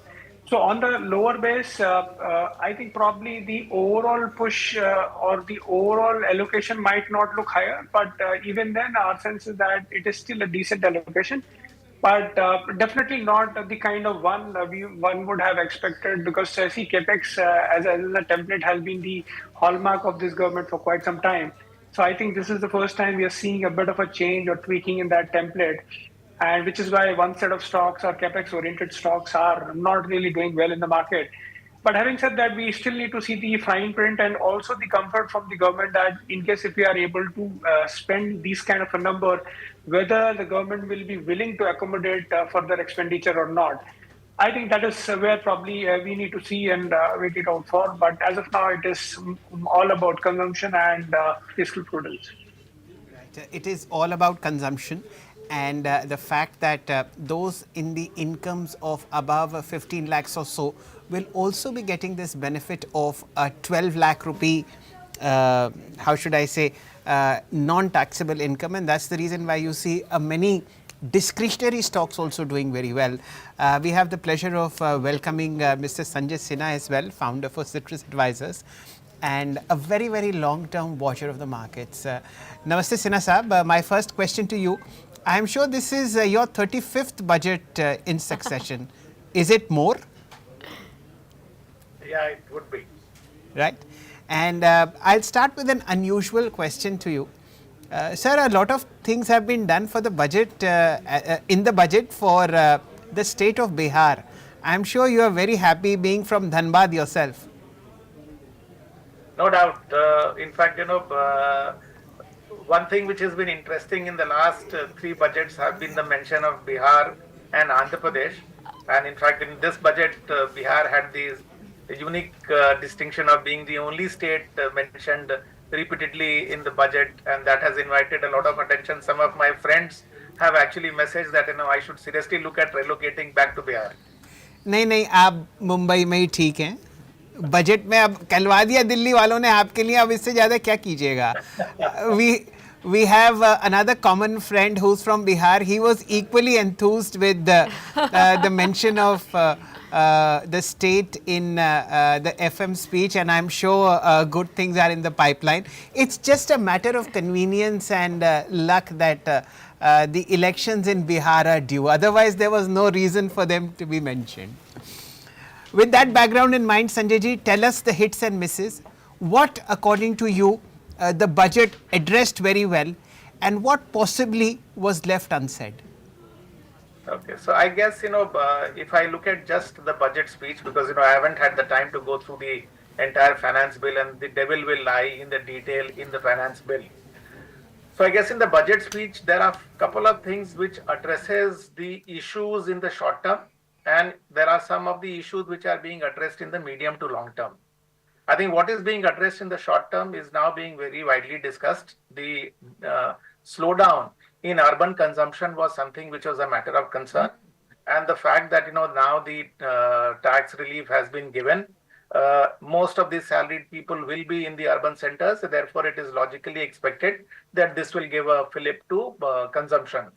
I think, this may not be as simple as it looks like, because, consumption if tax was the only reason which was holding us back from consumption, then life would have been very simple. Tax is what we pay on the margin. What normally affects my consumption capacity or my distribution of the consumption pie is actually my income itself. And therefore, that is the more material thing, and that will be a function of a couple of things as we go forward. Last year, one of the things which has impacted consumption in India is not just any other factor, but inflation. So till the time that we have mastered inflation, we may not necessarily see this tax relief flowing into consumption upswing.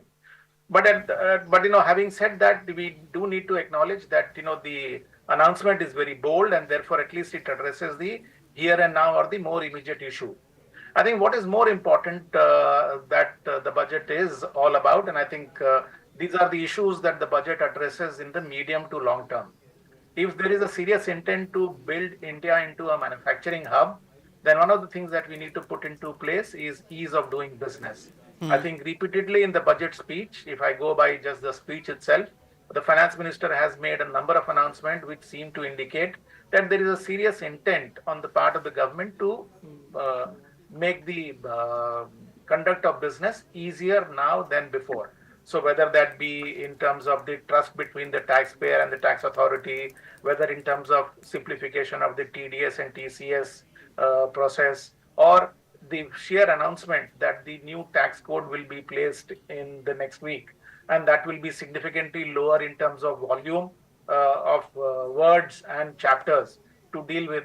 I think that is more important, and therefore I feel that how is that going to be executed will be a more material test of this budget than the euphoria or the excitement that we are seeing in the consumption stocks and the stock market today.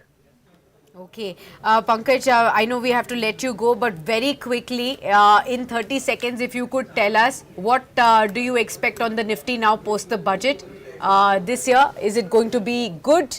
Are we going to retest the previous highs? Are we going to go beyond it? Or are we going to slip from where we are?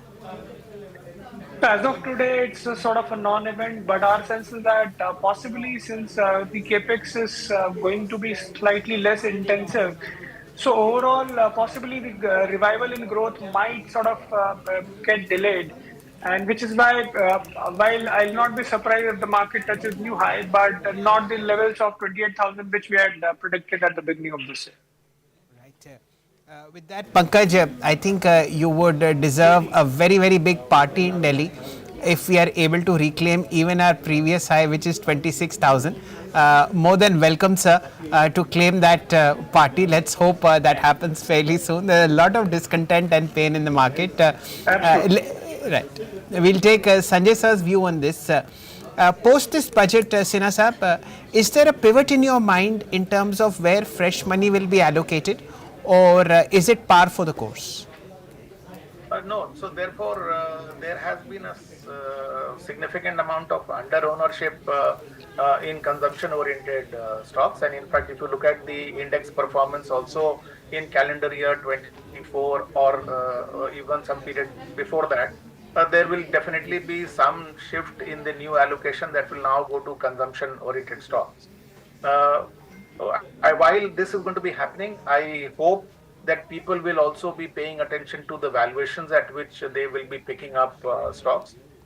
Therefore, I think we might see what we understand as consumption to be a little more broad-based, in the sense it will not be limited to only FMCG. It will also include autos. It will also include real estate. It will also probably include premium retail, so on and so forth. So that is one shift in the allocation that I'm going to be seeing.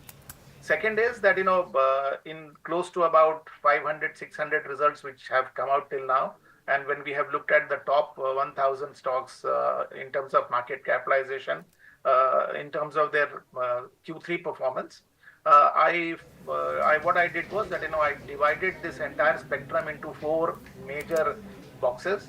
One was consumption oriented, the second one was export oriented, third was finance, and fourth was industrial. So contrary to the way the stocks have been reacting on the market, I found that, at least the first three baskets, which is consumption, export, and financials, have actually done reasonably well year on year in terms of profit growth. But I guess the expectations of the market were significantly higher, and the stocks have therefore not been able to meet those expectations, and there has been some disappointment. It is in the industrial segment that is where I saw maximum pain and decline in profit. So when we go forward from here, today I see that there could be a two-pronged pressure on this segment of the market, industrial. One is that the narrative is that against an increased allocation that people were expecting in the budget, the allocation to infrastructure has been retained somewhere close to where it was in the last budget at 11.2 lakh crores. And the second is that the near-term performances of these stocks and sectors have also not been doing well. So I guess there will be less interest to put money into industrial and more interest to put money in consumption, which could be a shift that I might see in the market in the near term. Right. As good a time as any to welcome Mr. Feroz Aziz, Deputy CEO at Anand Rathi Wealth. Namaste Feroz ji, a very warm welcome. I am very, very sure that this entire tax benefit that has come in via the government in the budget, you want people to put into SIPs. Yes, how I wish that happens, but I'm very happy if the government gets some more consumption boost rather than just the investment boost. As a industry participant, it's so exciting to say 1 lakh crore के SIP के आंकड़े बढ़ सकते हैं साल के, because 1,10,000 crore goes into pocket, पूरा पैसा आ जाए SIP में. But I think to be fair, even if 40-50% of that came, I would be very excited. Right. Feroz, warm welcome. Good afternoon. Sakshi this side.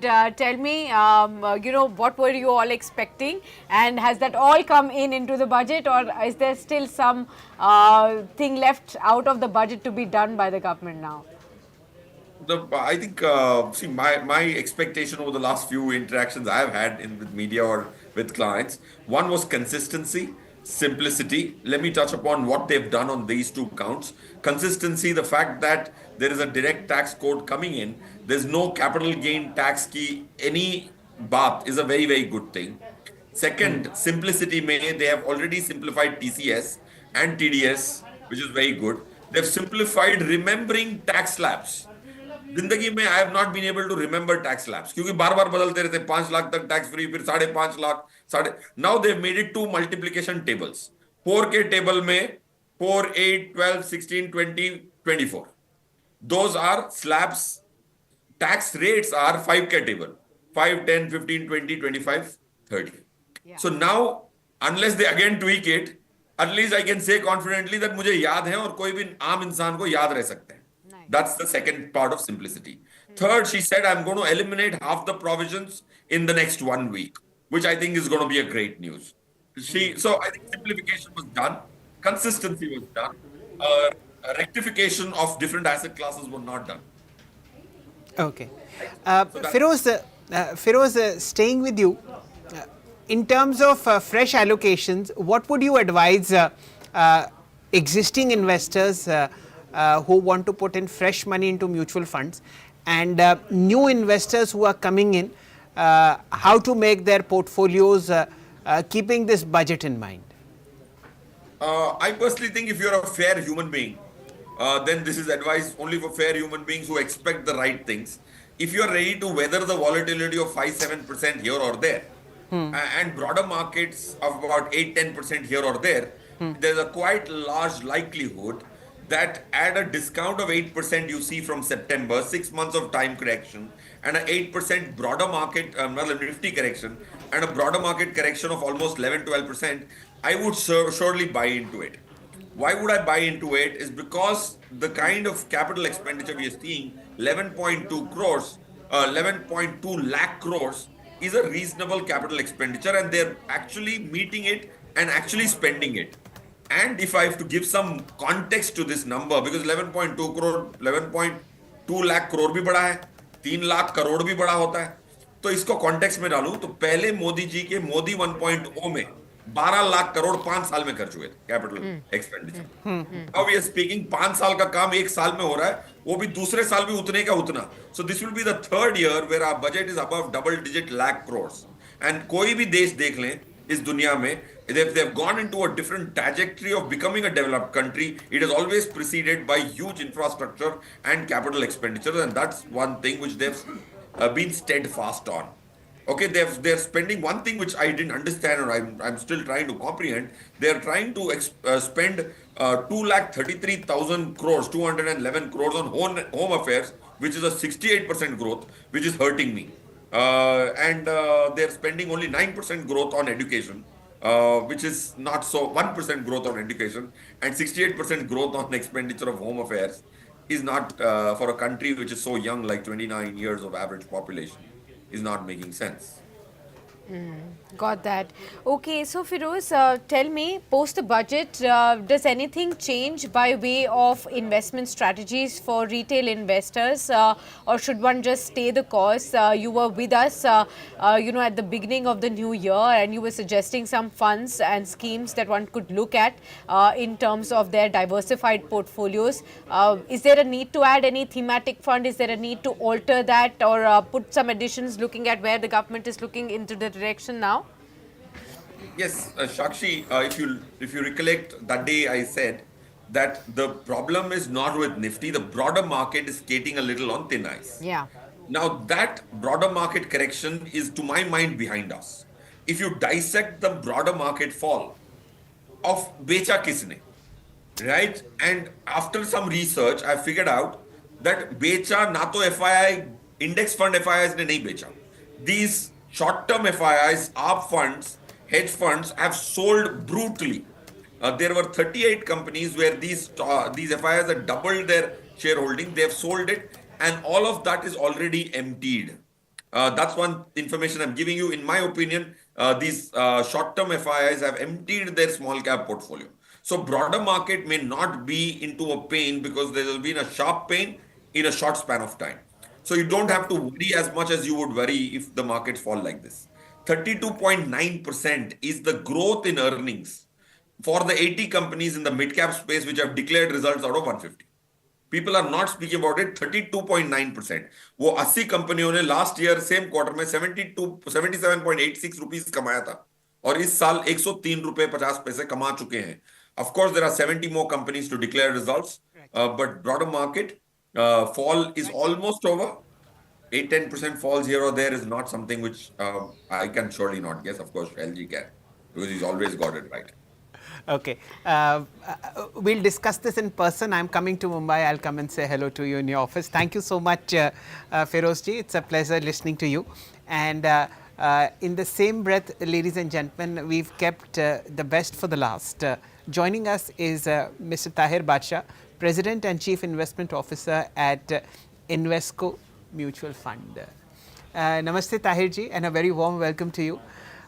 You are absolutely the right person to ask in terms of what the budget ticked in terms of boxes, what it missed, and what will it mean for the small cap and the mid cap space.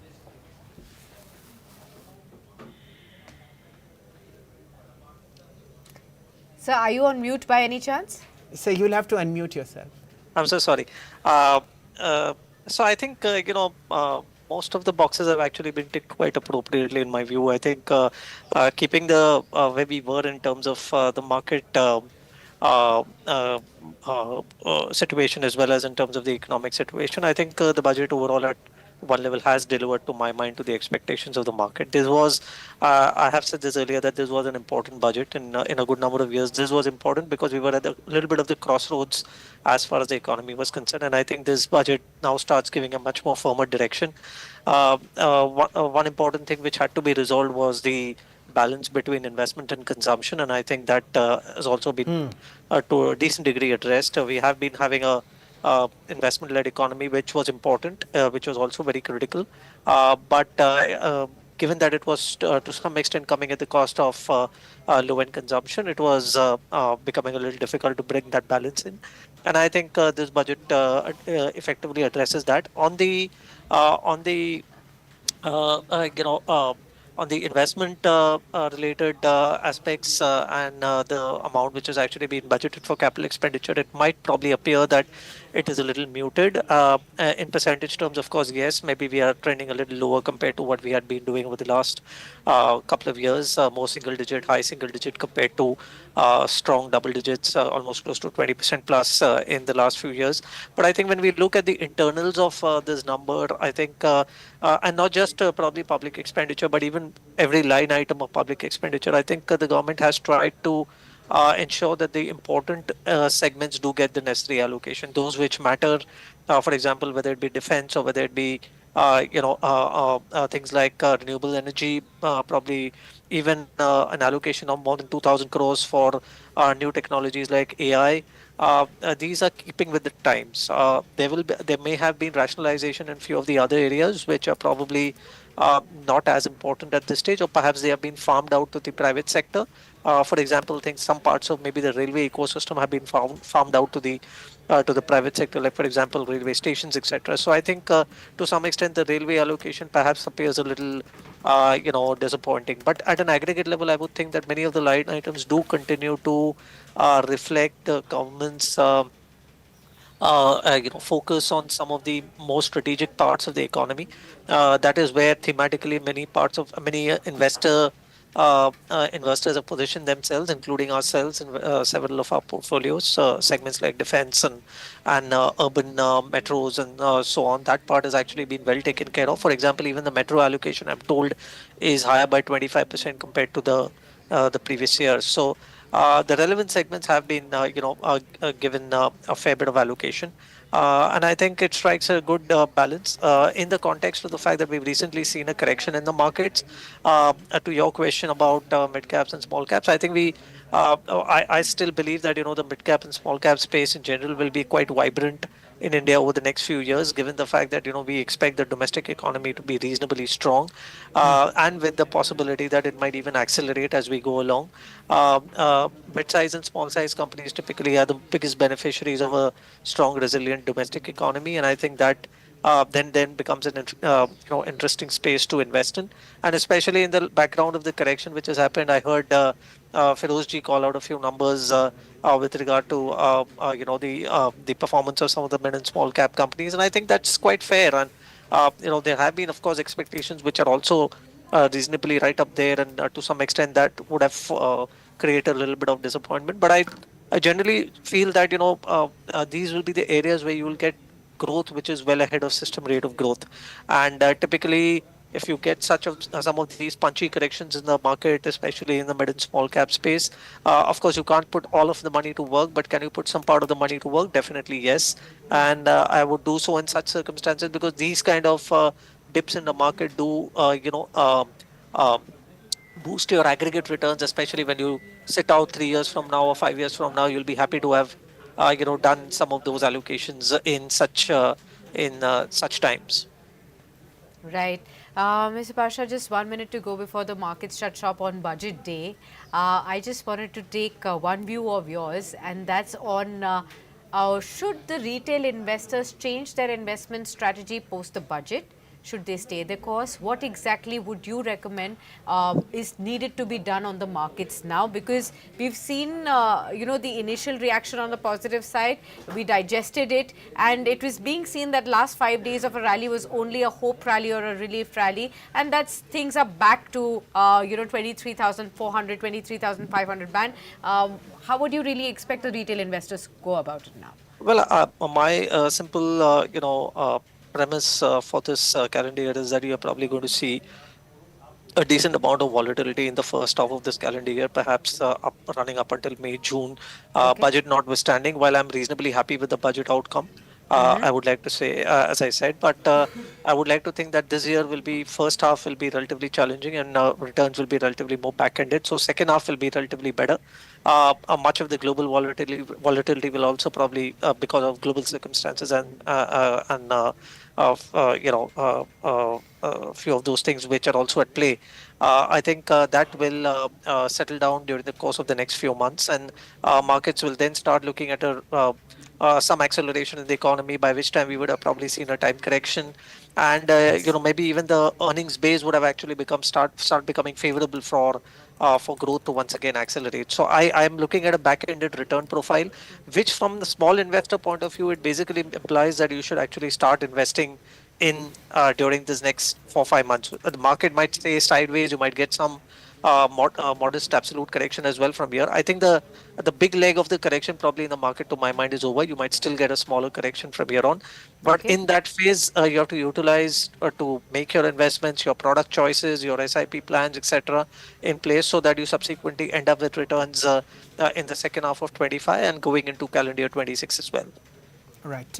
I think that will also be the time, the second half of 2026, when this liquidity injection by the RBI a fortnight ago, and of course the benefits of the budget will start converting themselves from an economic push towards an earnings push. That is something that a lot of other analysts have also said. Mr. Bacha, one thing we wanted to understand was your view on a potential rate cut. Given the fact that the currency itself is depreciating, do you think the RBI has some legroom to cut borrowing costs? Would that be an icing on the cake? Definitely, and I believe that while I understand that the challenges around getting that trinity right between growth, inflation, currency, etc. But I think at this stage, what is important is to actually restore the confidence in growth as far as the economy is concerned, and to some extent, I think looking at both the liquidity measures which have been undertaken by the RBI in the last week or so, and then now looking at the budget, I think that there seems to be a certain amount of coordination between government as well as the central bank in order to ensure that we get better monetary as well as a fiscal policy. I think this budget loosens up a little bit in terms of allowing for better growth and a more balanced growth, and RBI's liquidity measures also allow the overall monetary system to also loosen up a little bit, and that I think will be good from a growth standpoint. Some part of the currency challenge, in my view, will revert once, like as I said, as we see some of the global issues settle down.